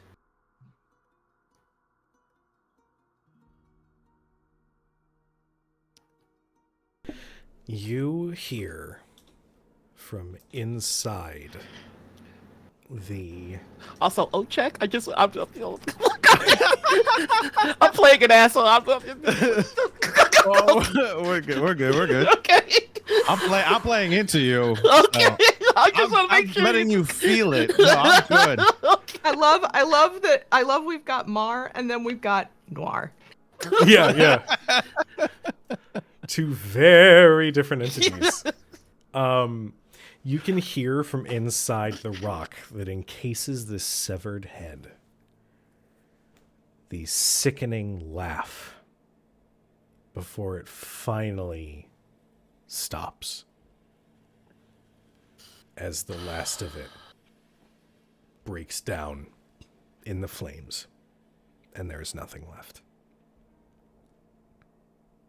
I only care that you die.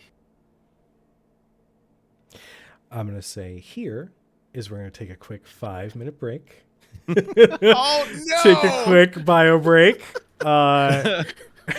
Everybody in chat, feel free to stick around. We're just going to use the bathroom, refresh our water. If you have meds, take them. If you need water, go drink it. If you haven't eaten, Bleak, go eat.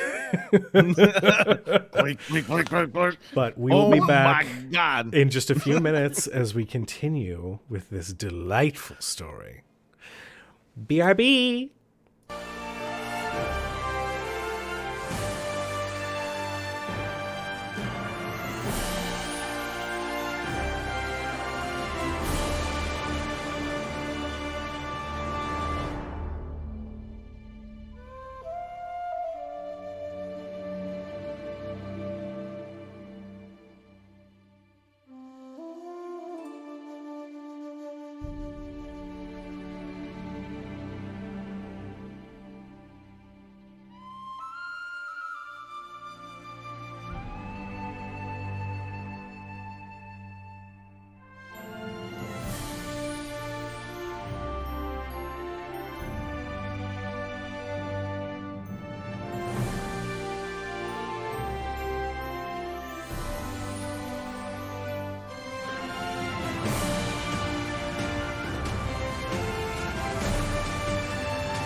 Gotta love coming back right as that song ends.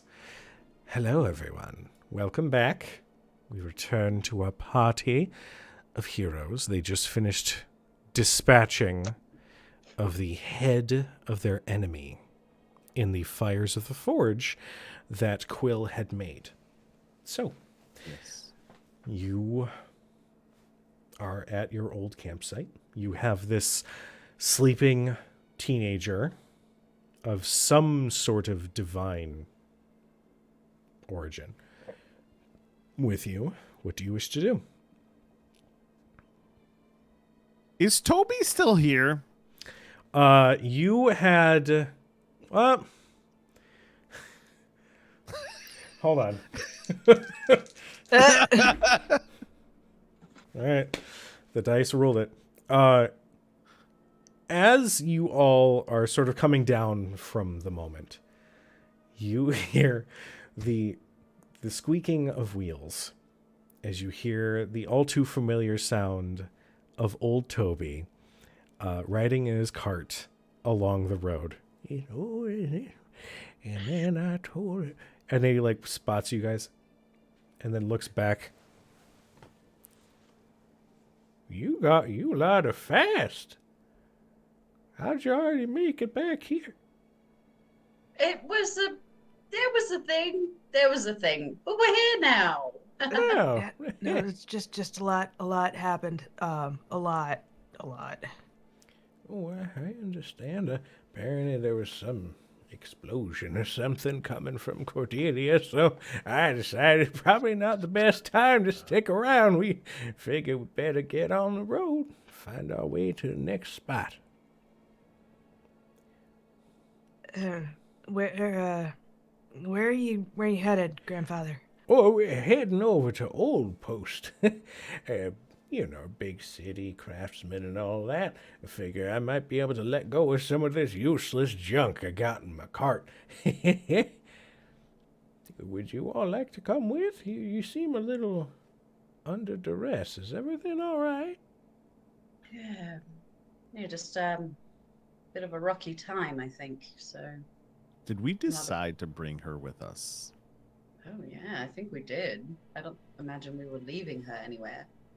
No, we I can't. worry about a place like Old Post. What's the population of Terrafan elves there?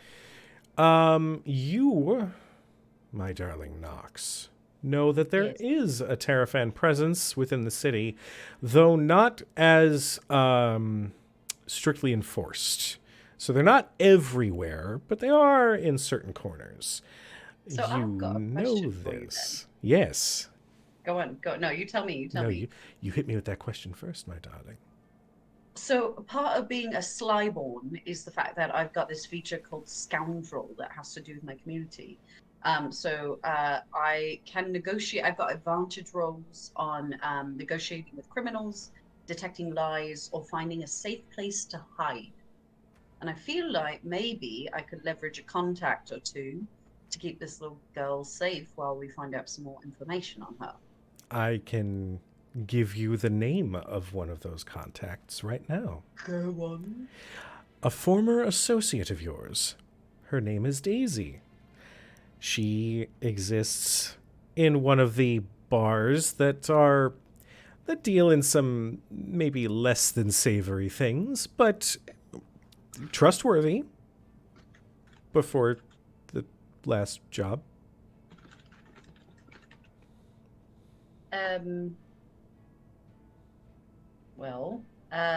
Folks, I've got a contact. She runs a bar in Old Post. Might not be a bad idea to. Well, she owes me several favors. Quite frankly, she owes me her life. But I think maybe she would be someone that we could be in touch with. That would keep a good watch over her. If we needed to find out something, maybe there's more information in Old Post. What do you say?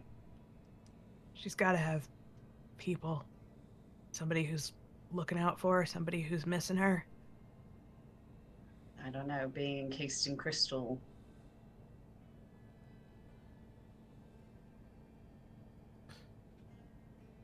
I don't know, Either but way. this freaking cart is heavy. Can we decide where we're going?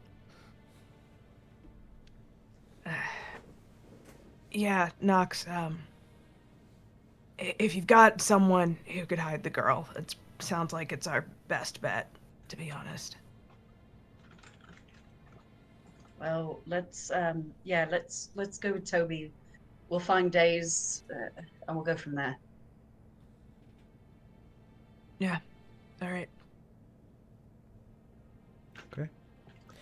You all climb into old Toby's cart, which, as he stated, is filled with all sorts of knickknacks, of many different kinds.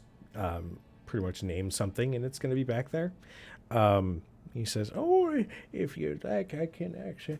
I do have some sleeping arrangements if you need to take a snooze while we ride. It's not the most comfortable, but How long is the ride?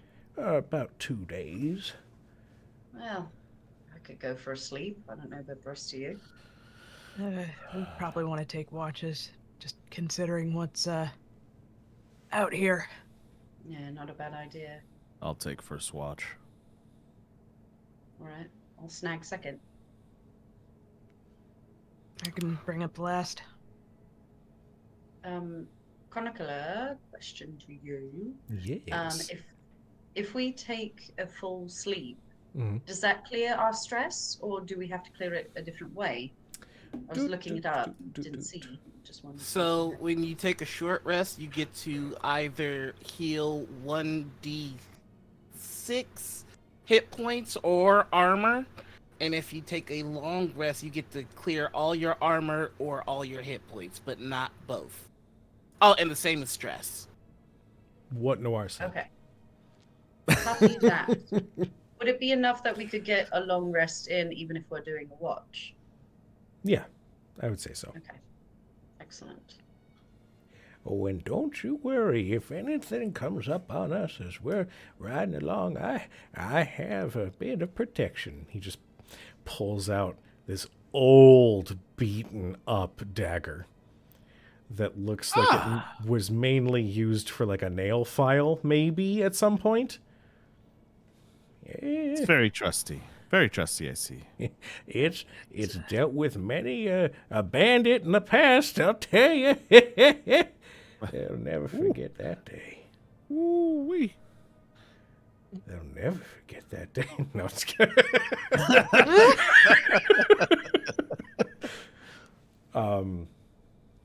So, here's what I'm going to do. Okay. Your first day's travel goes without issue. Toby is accommodating. Toby is sweet. He also understands that you are a relatively tight-knit group of adventurers who have seen some shit.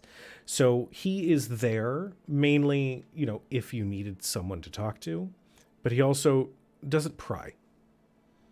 He doesn't ask any questions about the girl who is sleeping in the cart, who, by the way, is still sleeping. Would Toby know anything about Iger? Specifically, the black Iker. There was a thing of syrup that I had once.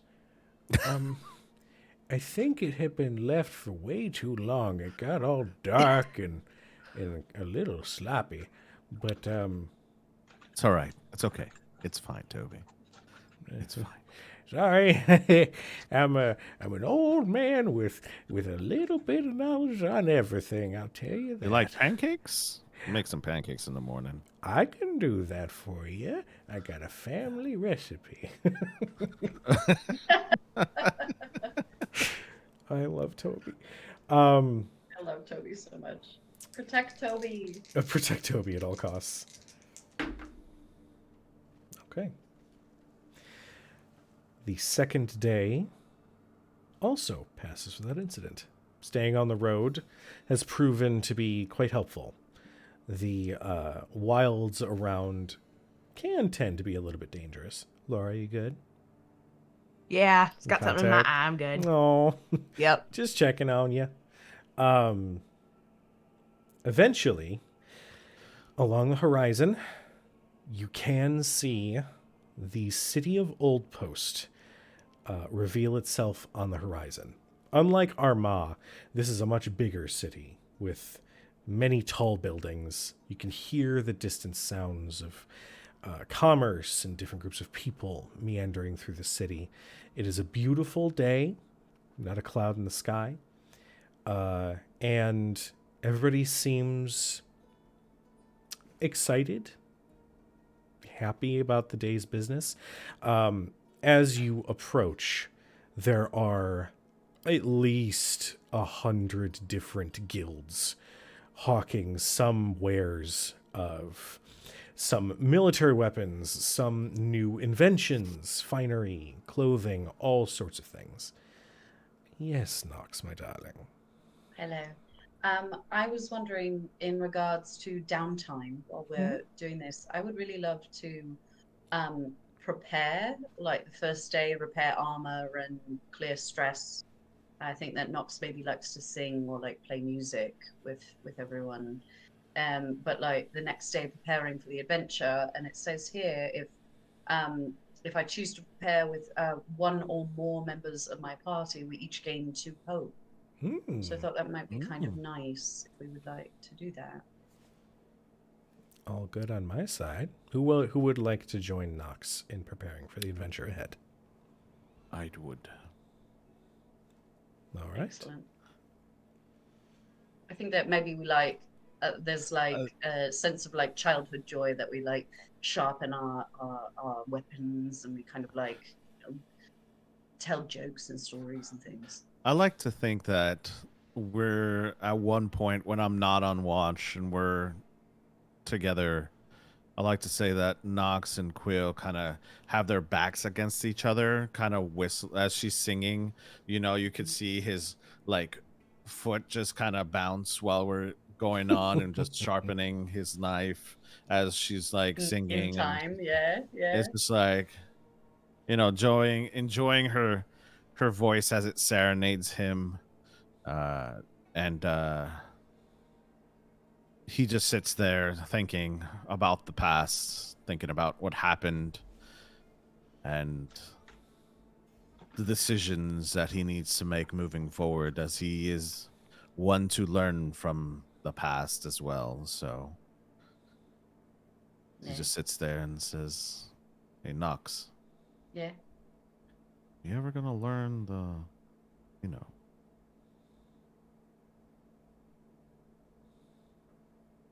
Maybe.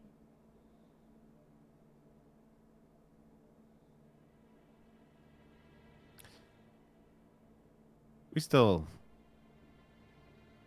got some rounds left in us, right?" Certainly, Acorn. Anytime you like. Huh. You know I hate that fucking name, right? Yeah, that's why I do it. I swear one day. Yeah, one day. One day. Prove it, eh? And I like Yeah. give him a little shove with my elbow. You know, that kind of hurt. The elbow rub I just gave you, or the fact that you slipped on an acorn and you lost. We're not going to reiterate what hurt or not. All right. Fine with me. And I apologize. I'm going to ask for Thrill's new name again. Ma. Mar. I think Mar's pissed at me. I think that's kind of his temperament, you know. Some folks got that kind of surly energy. But to be fair, I mean, I think he comes by it honestly. I think it's not without reason, but I think both of you have good intentions. I think that you seek knowledge and he seeks justice. I don't really see that there's anything wrong with either of those things, but they will butt up against each other. To seek justice, need to know your enemy. Right. You need- Maybe you that's need something you can knowledge. learn from each other. He's definitely strong-willed, that one. Yeah, I kind of like it.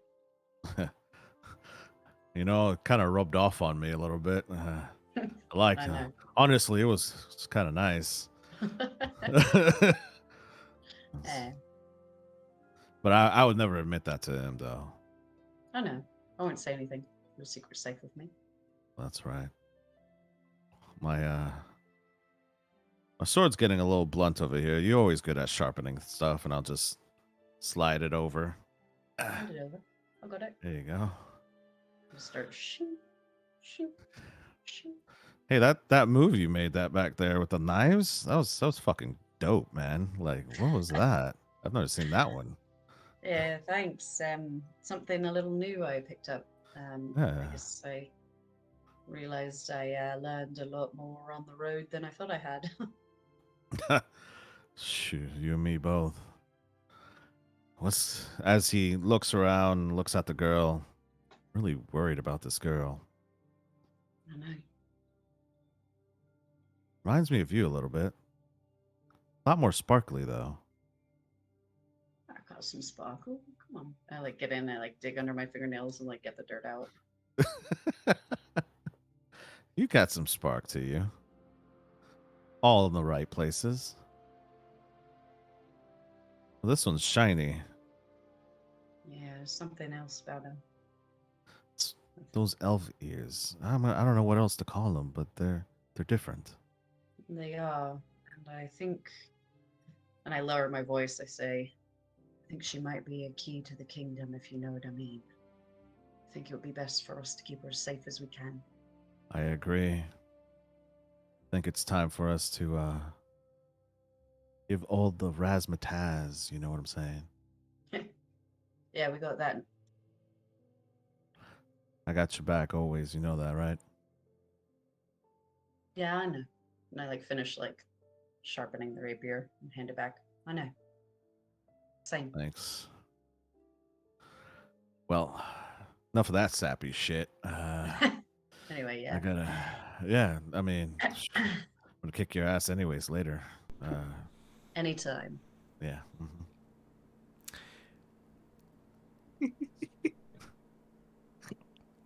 While we're on this mid-travel moment, Gwyn,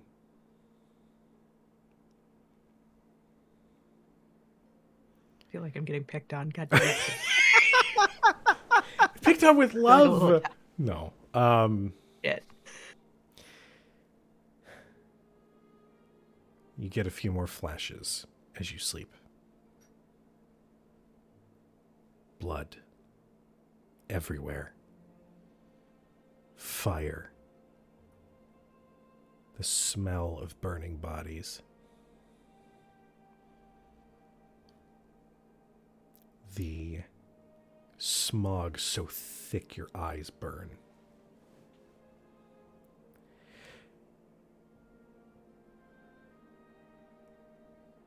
And a face. A face that you have missed for just a brief moment before you awake once again from another dream. Mm.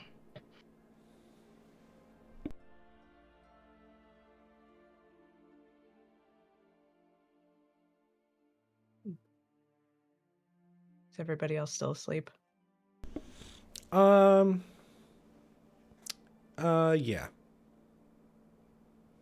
I was gonna ask, can I be awake? You can be awake if you want. Perfectly fine.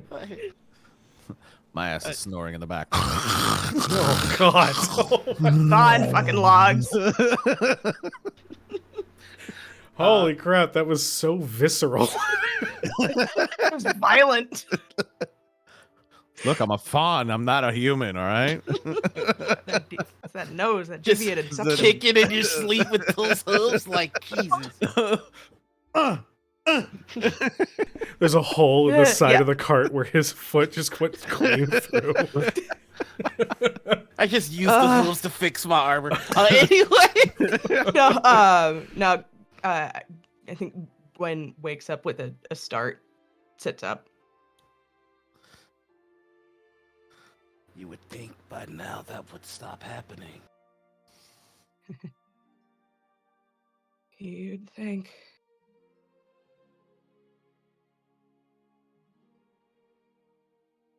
What was it this time?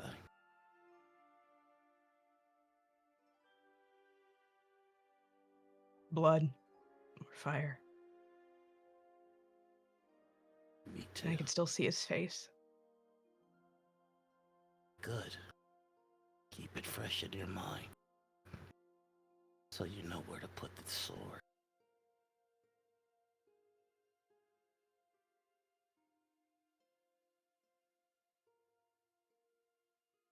What you said about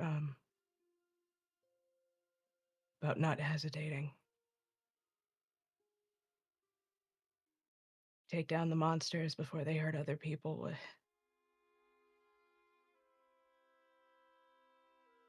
You know what I did. I'm aware. And that is why you have to be, that's why you have to stay alive. To fix it.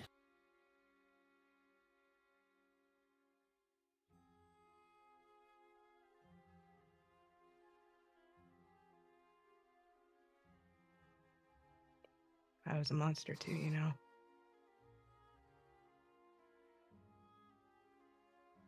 No longer.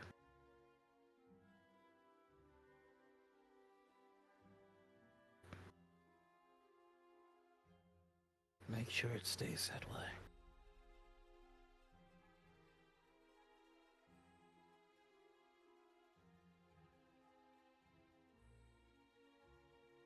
That changes if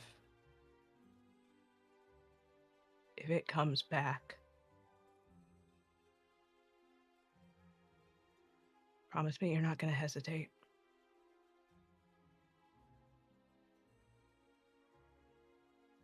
No. Because you won't let it get to that point. You haven't earned that right. If you feel yourself fall, stand up. If you feel yourself slip, stop it. You are not weak. You are not passive. You are not a victim. And you owe a debt. Pay it.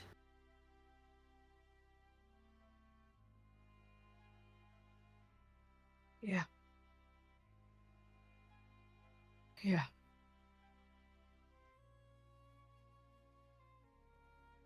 Maybe that's why they're still there. The nightmares, the dreams.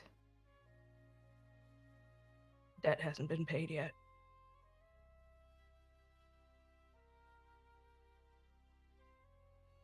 The dead often speak to us in horrors.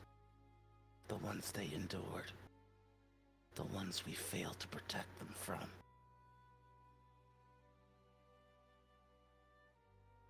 Hear what they have to say. And then act accordingly. You see blood. You see fire. And you see that face. They're telling you all you need to know.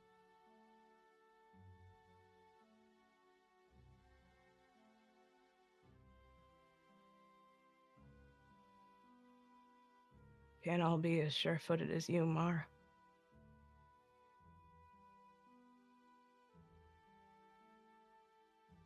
Some things just need to die. Life is simple when you understand that. I feel the ones that we travel with, they don't quite understand that.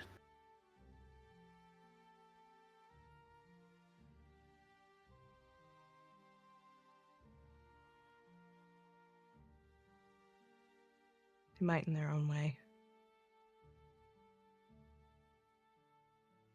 But they don't.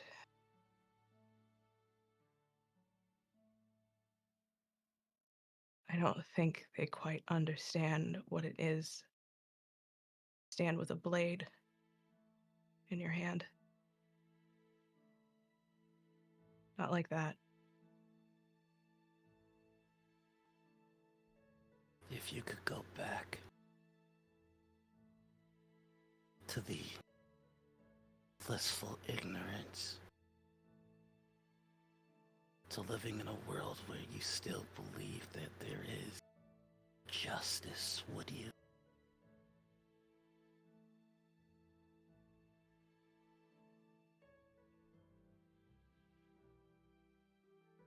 If I could go back, I would still be bathed in blood. Choking on ashes.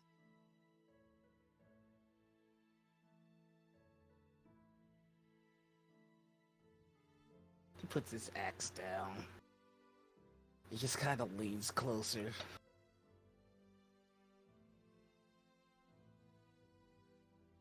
Do understand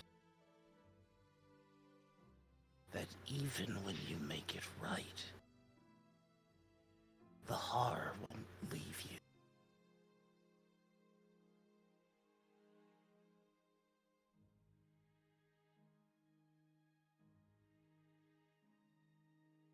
No.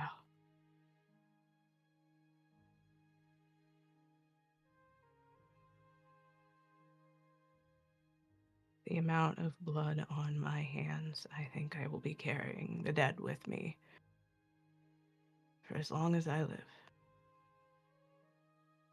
Which, depending on what we find in the next couple of days, might not be much longer, so who knows? Well, we seem to have picked ourselves up some magical teenager. Gods, I hate magic. Yeah, me too. You've never seen anything like this? Markings? Anyone with... Gwen just sort of gestures to the ears. My clan. We lived our life in constant conflict with Dragon. I have seen many a terrible thing that magic is capable of, but I have no recollection of what this girl is or what form of magic she employs.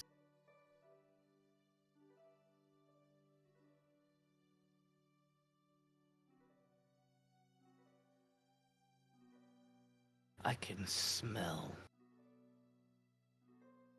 that all she will bring us is trouble. And I'm also fully aware that the piety of this group will not permit us to put her in more capable hands.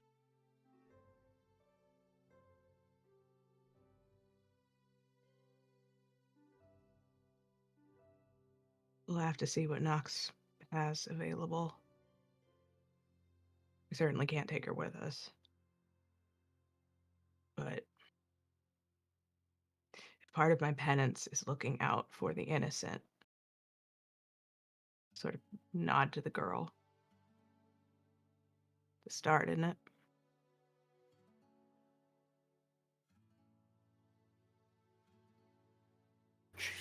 I don't tend to find individuals with the ability to whisk others miles away after being freed from some sort of crystalline prison to be something that I would be eager to label innocent.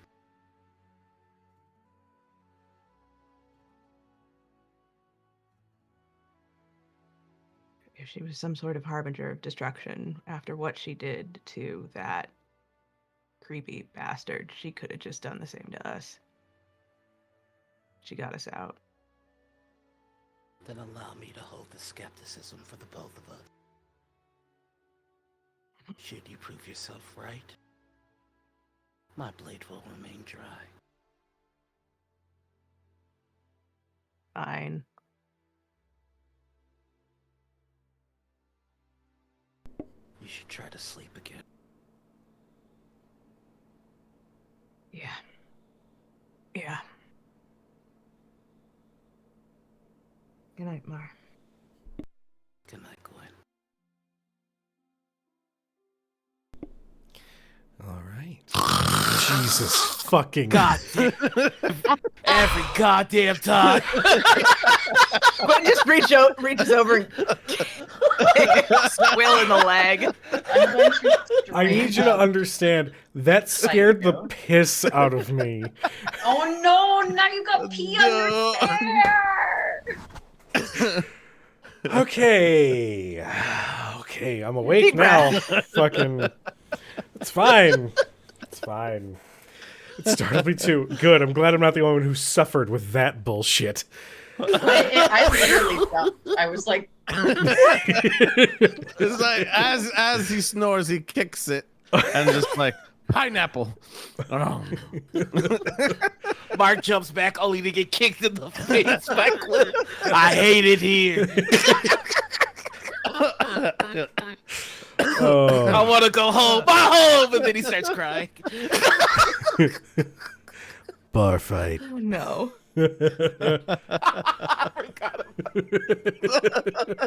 In all lowercase. Oh. Is there any other moments of conversation or connection that happened during this travel? Or would we like to move towards Old Post? anything happening with Ohm? What's going on with them? Yeah. For the most part, almost going to be, I think, concentrating on the girls who are staying with her and, humming to himself a lot and just sort of trying to get keep an eye on her and see if anything changes and just trying to understand sort of what's going on.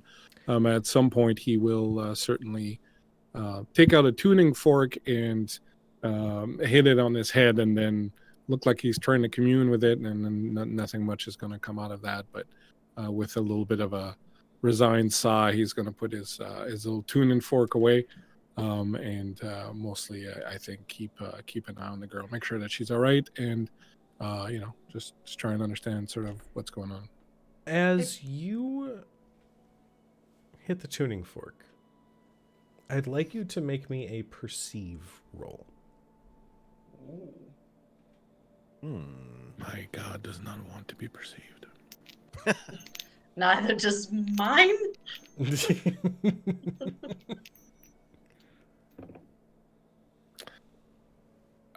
What happens when I roll 2 12s? That crit, is crit, a crit, crit, critical crit. hit. Oh, crit hit chronicle! Oh, we Yep. got a crit! Babe! Woo! I get a crit. Let's go. You know? I also feel like Nox is particularly attuned to. Does the tuning fork make a sound at all? Yeah, Or is it? because you're supposed to hear it so that you can tune with it. Yeah, I mean, but some of them are at like frequencies. Well, this one would. Sorry, I apologize. This one would. Yes. I feel like Nox is like particularly, forget the phrase, attuned to this sound. That like when they hear it, they like kind of like eyes over. He's just like this, trying to match the frequency of the. And he keeps doing that, and he keeps hitting and trying to match it, and he just never quite gets there, unless Cujo tells me different here in a second with my crit. Oh yeah, It's crit. possible that I'm like, pitch perfect. Yeah. Had to mark that one Chronicling down the crit. with my fancy little quill. I got it with my skull dice on top of that. I'm gonna eat it. Yeah. Eee, that's cool. Oh, that's a kick-ass die. Yeah, I got I a want all gift the a math whole set rocks. of those. Awesome. You strike your tuning fork. And for several moments, nothing happens. You just hear the all too familiar sound. It's a C sharp for. It's a C sharp. Thank you. I was curious. And as you are looking at the girl, the sound of the tuning fork sounds like a voice singing that note. And your vision pulls away from the cart, from the forests around it, from the lands beyond.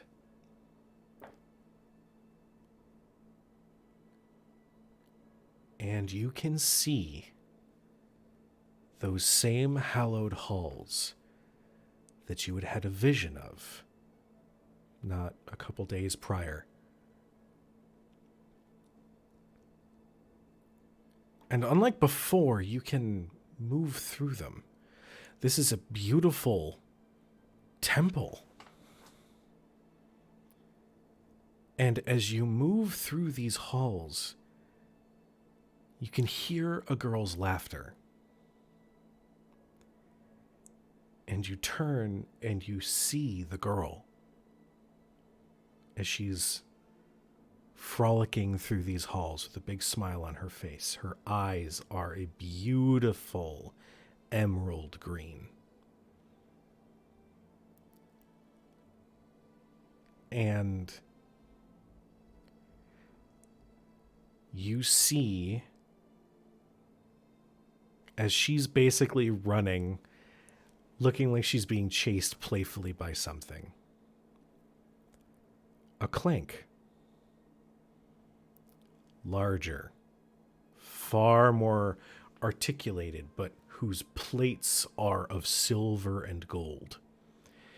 A knight of some kind with a large, intimidating helmet with a red and white feather plume that is doing its best childlike movements to chase after this girl who is laughing and having the time of her life. The tuning fork sound is heard again, and like a light switch, all the luster and the beauty that is around you is immediately replaced with dark, dank storms around you. The rain coming down in sheets, the wind blowing potted plant, like any debris just up and about. And you see that same girl crying as she's holding this clank. And this clank holds her close before pushing her away. And as the clank does that, she disappears from sight. And another moment passes, and you're returned to that wasteland, that barren landscape, and you can see pieces of that clank still frozen, as though he had just pushed the little girl away.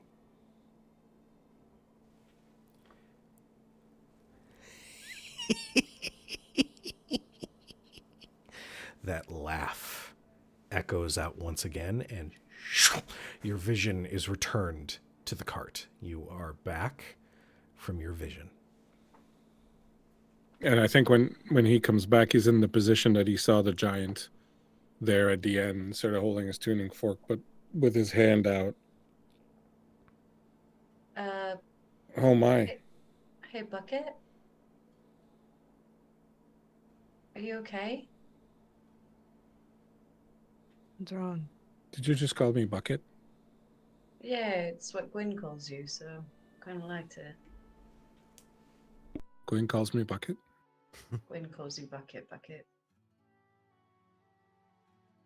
I don't know what to make of that. I'll have to cogitate on that further. Are you okay? I always found that question to be very strange. Am I okay? Am I feeling okay currently? I'm physically able. I don't detect any wounds or other illnesses about me. Am I okay mentally? Well, I think I'm perhaps not doing as well as I should because I think I've just seen something I'm not supposed to have seen. Am I okay socially? I'm surrounded by great friends. Whoa, whoa, whoa, whoa, whoa, whoa, I whoa, whoa, put my whoa, hands whoa, on his face. Reverse that, please. I'm sorry. roll that back. Roll that back. Oh, What sorry. I did was you only see? cataloging the different ways in which I'm okay. What did you see? Oh, it's very strange. Part of this vision I've seen before. I saw a vast wasteland, a desiccated land, a land made dead perhaps by some magic of some sort. I hear the laughter of Furnace Boy, which, by the Furnace way, Boy. yes, He the means the clown. chuckles. Clown face. Oh yeah, that Chuckle. guy. I'm simply relating. I'm simply referring to his most recent state of being. There's been zero attempt to get this guy's name. He is in the He's a picture dick. zones We as don't far as we care. know. I love that so much. Continue. Don't really care about the genocidal maniac. 100%. I all moves over to the girl. Did she look like younger in the thing, or in a way that I could tell? Or She was wearing the exact same dress. She was at the exact same age. It looked like whatever happened in that vision happened maybe moments before she appeared before you all. I will very carefully lift up her eyelids and look at her eyes. You see... Hey, what you doing? Making a sandwich, obviously. Was that humor from this guy? I'll have you know I'm a fairly humorous individual. You may not have the ability to understand most of my jokes, but I assure you I've made several of them since we met. You lift up her eyelids, and they are the same. For example, I'm very fond at parties. And I lift the eyelid again. You lift the eyelid, and they are... you can see the beautiful emerald eyes of the girl. And then, oddly enough, I'm going to go check the soles of her feet. What are you looking for specifically? I want to see if they're dirty. There's a little bit of dirt. I mean, nothing extreme, but there are some signs that she's been walking around barefoot. Yeah, I'm sorry. I assumed that she had been barefoot all this time, but if Right. she's not, then Yeah, no, But she's is she? been barefoot. Yeah, you can see that she's been barefoot for however long. and then I want to look at the clothes closely. I want to just look at how they're made. Is it material that I recognize? Is it a fashion that I recognize? Make me an analyze check. It's gonna be another knowledge roll. 12 with hope. 12 with hope. Ooh. Let's see if I have anything to. I'm going to. I have a. Oh, hold on. Yeah, I can spend. I'm going to spend one of my prayer dice, which I rolled a 2 and a 4 earlier at the beginning of the game. To assist me, I'm going to spend a 2 right now, so to kick it up to 14, if that makes sense. Okay. That will make a bit of difference. For specifics on what this is crafted from, you've not seen a fabric like this. It's light but durable. It's fashionable. It feels soft. It's difficult to compare it to something that you've seen before. What you do deduce is that if there was ever... How do I put this?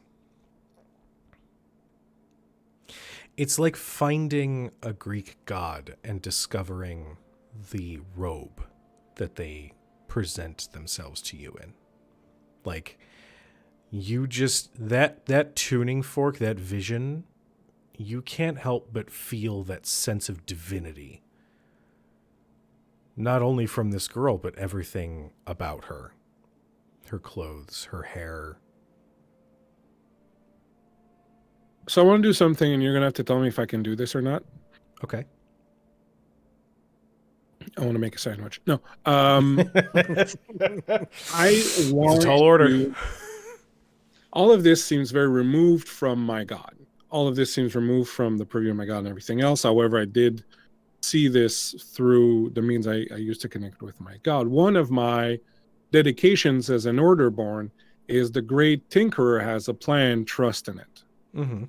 I want to know if I could make an analyze roll, perhaps, or some sort of understanding roll to try and understand why would I, through the tool of my God, in communion or attempted communion with my God, be seeing this? Like, why would I... Cog, my God, is obviously the one that wants me to see this. So I would like to see if I can kind of suss out why, or what, why is this happening to me through this thing? Because this feels to me like it's completely disconnected from when my God wants. Okay. I mean, you can also tell me that that's really not important, or that, it's not going to net me anything. No, I think there is a way for that to be looked at here. Give me, give me another knowledge check. Okay. And what I want to do, since I'm using dedicated as an order born, I get to once per short rest. When I am doing something that embodies one of these principles to my current action, I can roll a d20 instead of a d12 as my hope die. Okay. Does that Absolutely. work for you? Yeah, absolutely. Ooh. So it's going to be 19. Shit. Okay.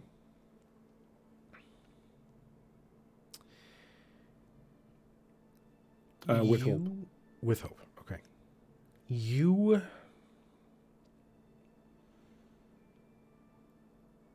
feel like these visions you're receiving are being sent to you from your God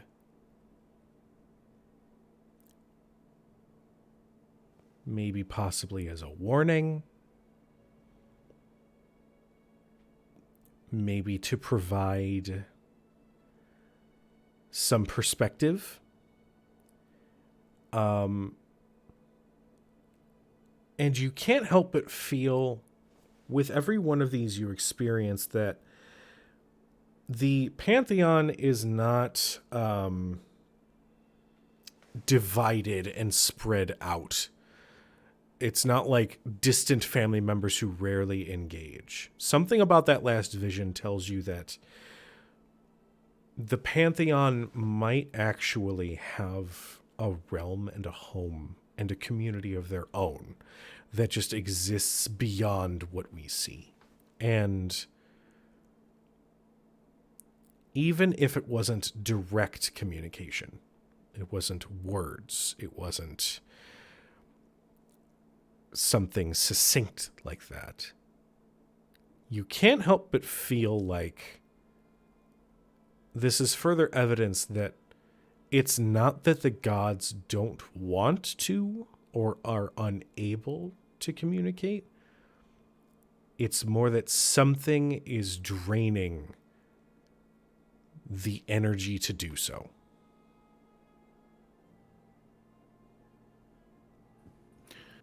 And last question about that. Sure. Do I feel that the clank in the vision is a clank and is related to me or my God, or is it like the clank might that it you be something saw, completely... the awakening of the clanks was an interesting phenomenon in that clanks who were created for a singular purpose could now decide for themselves what they wanted to do. Some pursued what they were designed for, and that was all that they had seen in their life. That's all that they wanted to do. Others decided to venture out and understand why they'd been given this idea, this thought, this soul, if you will. The clank that you saw in that vision, it didn't look like it was programmed for a singular purpose. It looked, I mean, for all intents and purposes, living, breathing. It had a personality. In that moment of heartbreak, watching this girl cry in this clank's arms before it pushed her away, you could sense heartache. You could sense emotion.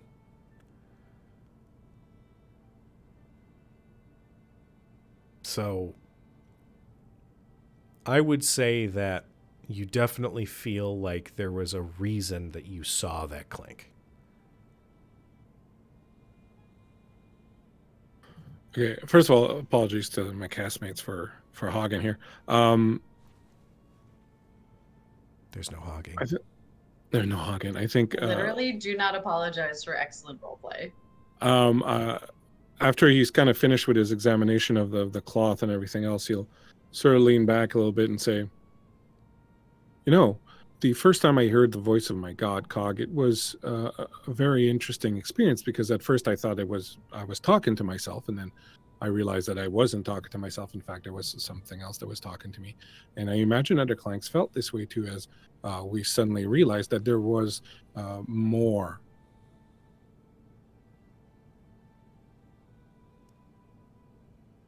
It's quite a revelation. And I'm sorry? There was more than being... There was more. Forgive the phrase, being an animated metal creature. An There was automaton. more- Right, an automaton. That there was more to their existence. I mean, we certainly know that. Well, the strange thing is that there is beauty and honor in being an automaton, in being purpose-built for something and serving that purpose. That is a very wonderful thing. Once you hear the voice of something else that tells you that perhaps there is more, what it does is that it gives you a sense that there is a future. Because you do not think in terms of the present, the past, or the future when you're an automaton. You simply do. You're always in the present. But now you become aware of time. You become aware of what has come before, what is happening, and what will come later. And you wonder what your place in that will be.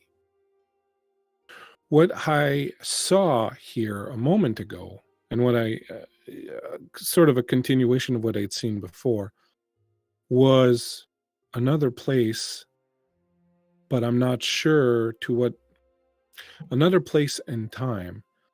It is, I believe, a place where the gods live or once lived. It is very difficult at this point to know exactly where in time my vision situates itself. If I go by my examination of the girl, I would believe that what I saw took place mere moments ago, but we know that that was impossible. What I saw was a vast hall, a place, a physical place, a home where gods live. And this girl was playing with a clank of sorts, but not a clank as we understand him, as you know me, a clank who appeared to have evolved beyond even the place where we are now. Do you think They were it was playing. your god? That is a very interesting question. Do I feel that, Cujo, that it might have been my god that I saw?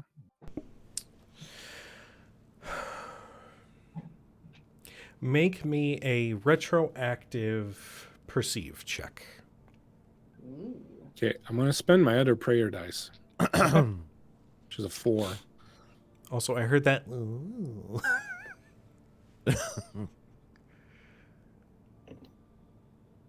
Wow. So 11, 17 with the 4. That's 21. With hope. Okay. Ow. You.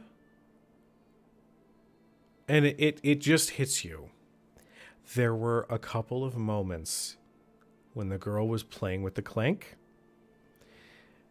and when the clank was about to push her away, that you heard what sounded like chimes. Communication through sound. And it might not match exactly what your tuning fork sounds like, but there is a part of you that feels that there is a connection there. That maybe this clank that you saw could end up being Cog. That is very interesting. Most astute observation is always Nox. I did feel or hear rather something that makes me believe that if it wasn't Cog, it was at least someone. And I do say someone. I'm choosing my word carefully here because this was not an automaton that had been animated. This was a being that simply happened to be made of metal, but felt had emotions beyond even what my brethren and I are capable of. But there was a slight sound that makes me believe it might be connected in some way. In any case, they were playing together. In another moment, I saw the place had been devastated. The girl was trying to remain with this clank, but he pushed her away. And then I saw, I guess, later still, when he had started to fall in disrepair, but still remained in that same position of pushing her away.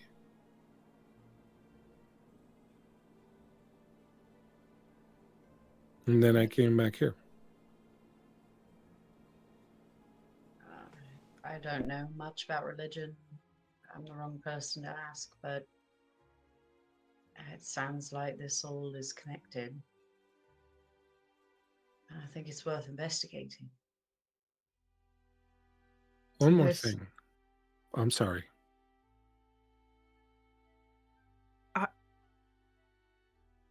Are you saying this girl is connected to the gods? I am saying I believe that this girl may be a god. It's at that moment the girl wakes up. Oh, she's awake. And that's where we're going to continue next episode. I I fucking knew it! fucking knew it, you Coming in motherfucker. with the, oh, she's awake. Oh, Oh my I was god. like, somebody say it. Somebody say it. Fucking knew it! Ah! So good. Shit. I love Well, you guys so much. we're Don't gonna be get mad at answers me. one way or another. It's true. All True right, story. so see you guys tomorrow. To everybody who tuned in tonight, for all the new follows, for the raid, for all you guys who have stuck through tonight's session, thank you so much. I am so excited that we're making this into a full campaign. I am so happy with where this is going. I hope that my players are having fun as well. We get 2 levels now. I'll give you 1 level. Wait, what the We fucking did it, y'all! We beat the BBG! Yeah, Yeah, we threw the BBEG in the hot water, and then we now woke up a god. So level for you. Many things happened here. Okay, Jester. Yeah, sorry, I have no other skills. Sorry, Laura Bailey, please don't sue me. Before we wrap for the evening, let's go ahead once again reintroduce our wonderful cast of players, where we might find you, how we can support you. Let us start with our beloved Nox. Hi, hello, and welcome. I mean, good night. I have been Nox, your demon Slyborn rogue. I'm Kato, aka Helena Handbasket. When I am not here, crying over reading gifts from the gods, I am at Queen's Court Games as a part-time producer and full-time fiend. I am also over at Bleak's channel, Folk and Myth, where I do a whole lot of being a raging bitch of a Lasombra and soon to be Big Time Sad Boy. Already did Big Time Sad Boy on 10 Candles. So, and there's more stuff coming up. If you would like to see my published works, you can check out Revealer on Shudder, which I'm a Scream Queen. You can check out that movie. It is a very special, precious thing to my heart. And we also have Black Mold on Tubi. Other than that, yeah, I'm around. I'm on the internet at Only Handbasket or on Instagram at the Helena Handbasket because bitch, I'm the only one. Up next, we have Gwyn. Hi, hello, good evening, folks. You can call me Laura or Tutu or Laura Tutu. I have been your orc warrior Wanderborn, Gwynfair Titan's Bane. This is gonna be fun, y'all. When I'm not here Sorry. giving the GM the tools for my own demise, you can also find me over at Queen's Court Games as the social media menace / occasional producer and occasional vampire player, not just at Queen's Court but all over the goddamn place apparently. When I'm not with the folks at Queen's Court, you can find me hanging out with the fine folks over at Obsidian Brews, the all-black tabletop collective, creating stories and opening space for Black folks in the tabletop industry. Other than that, if you want to come play Vampire with me in Texas in September, there's a lovely little Sabbat LARP going down. I believe the term is Splatterpunk. So check out the folks at Jackalope Live Action Roleplay for the night in question, where I will be a special guest vampire. You might end up buried in dirt and covered in blood. Just saying. Fun. Splatterpunk is a horrific term, and I love it so much. Kind of turns me on. Well, You know what? Whatever floats your boat. Whatever boots your float. Hey, Mar, it's your turn. Goodbye, Kato. Hey, everybody. Kato melts. The skeleton just leaves. Oh, my darling. Hello.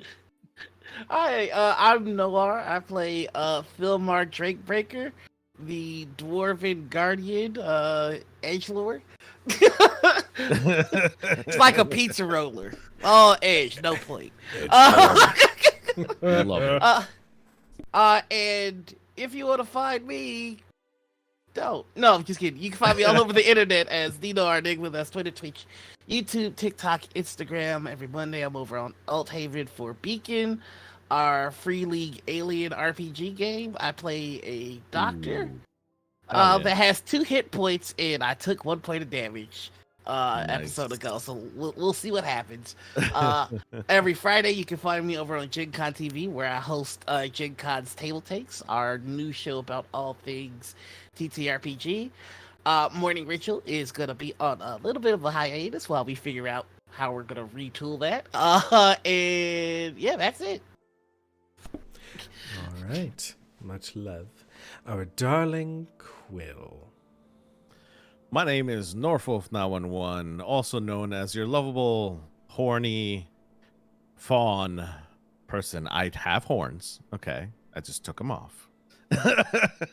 And you can find me at Norfolk 911 Gaming on all socials.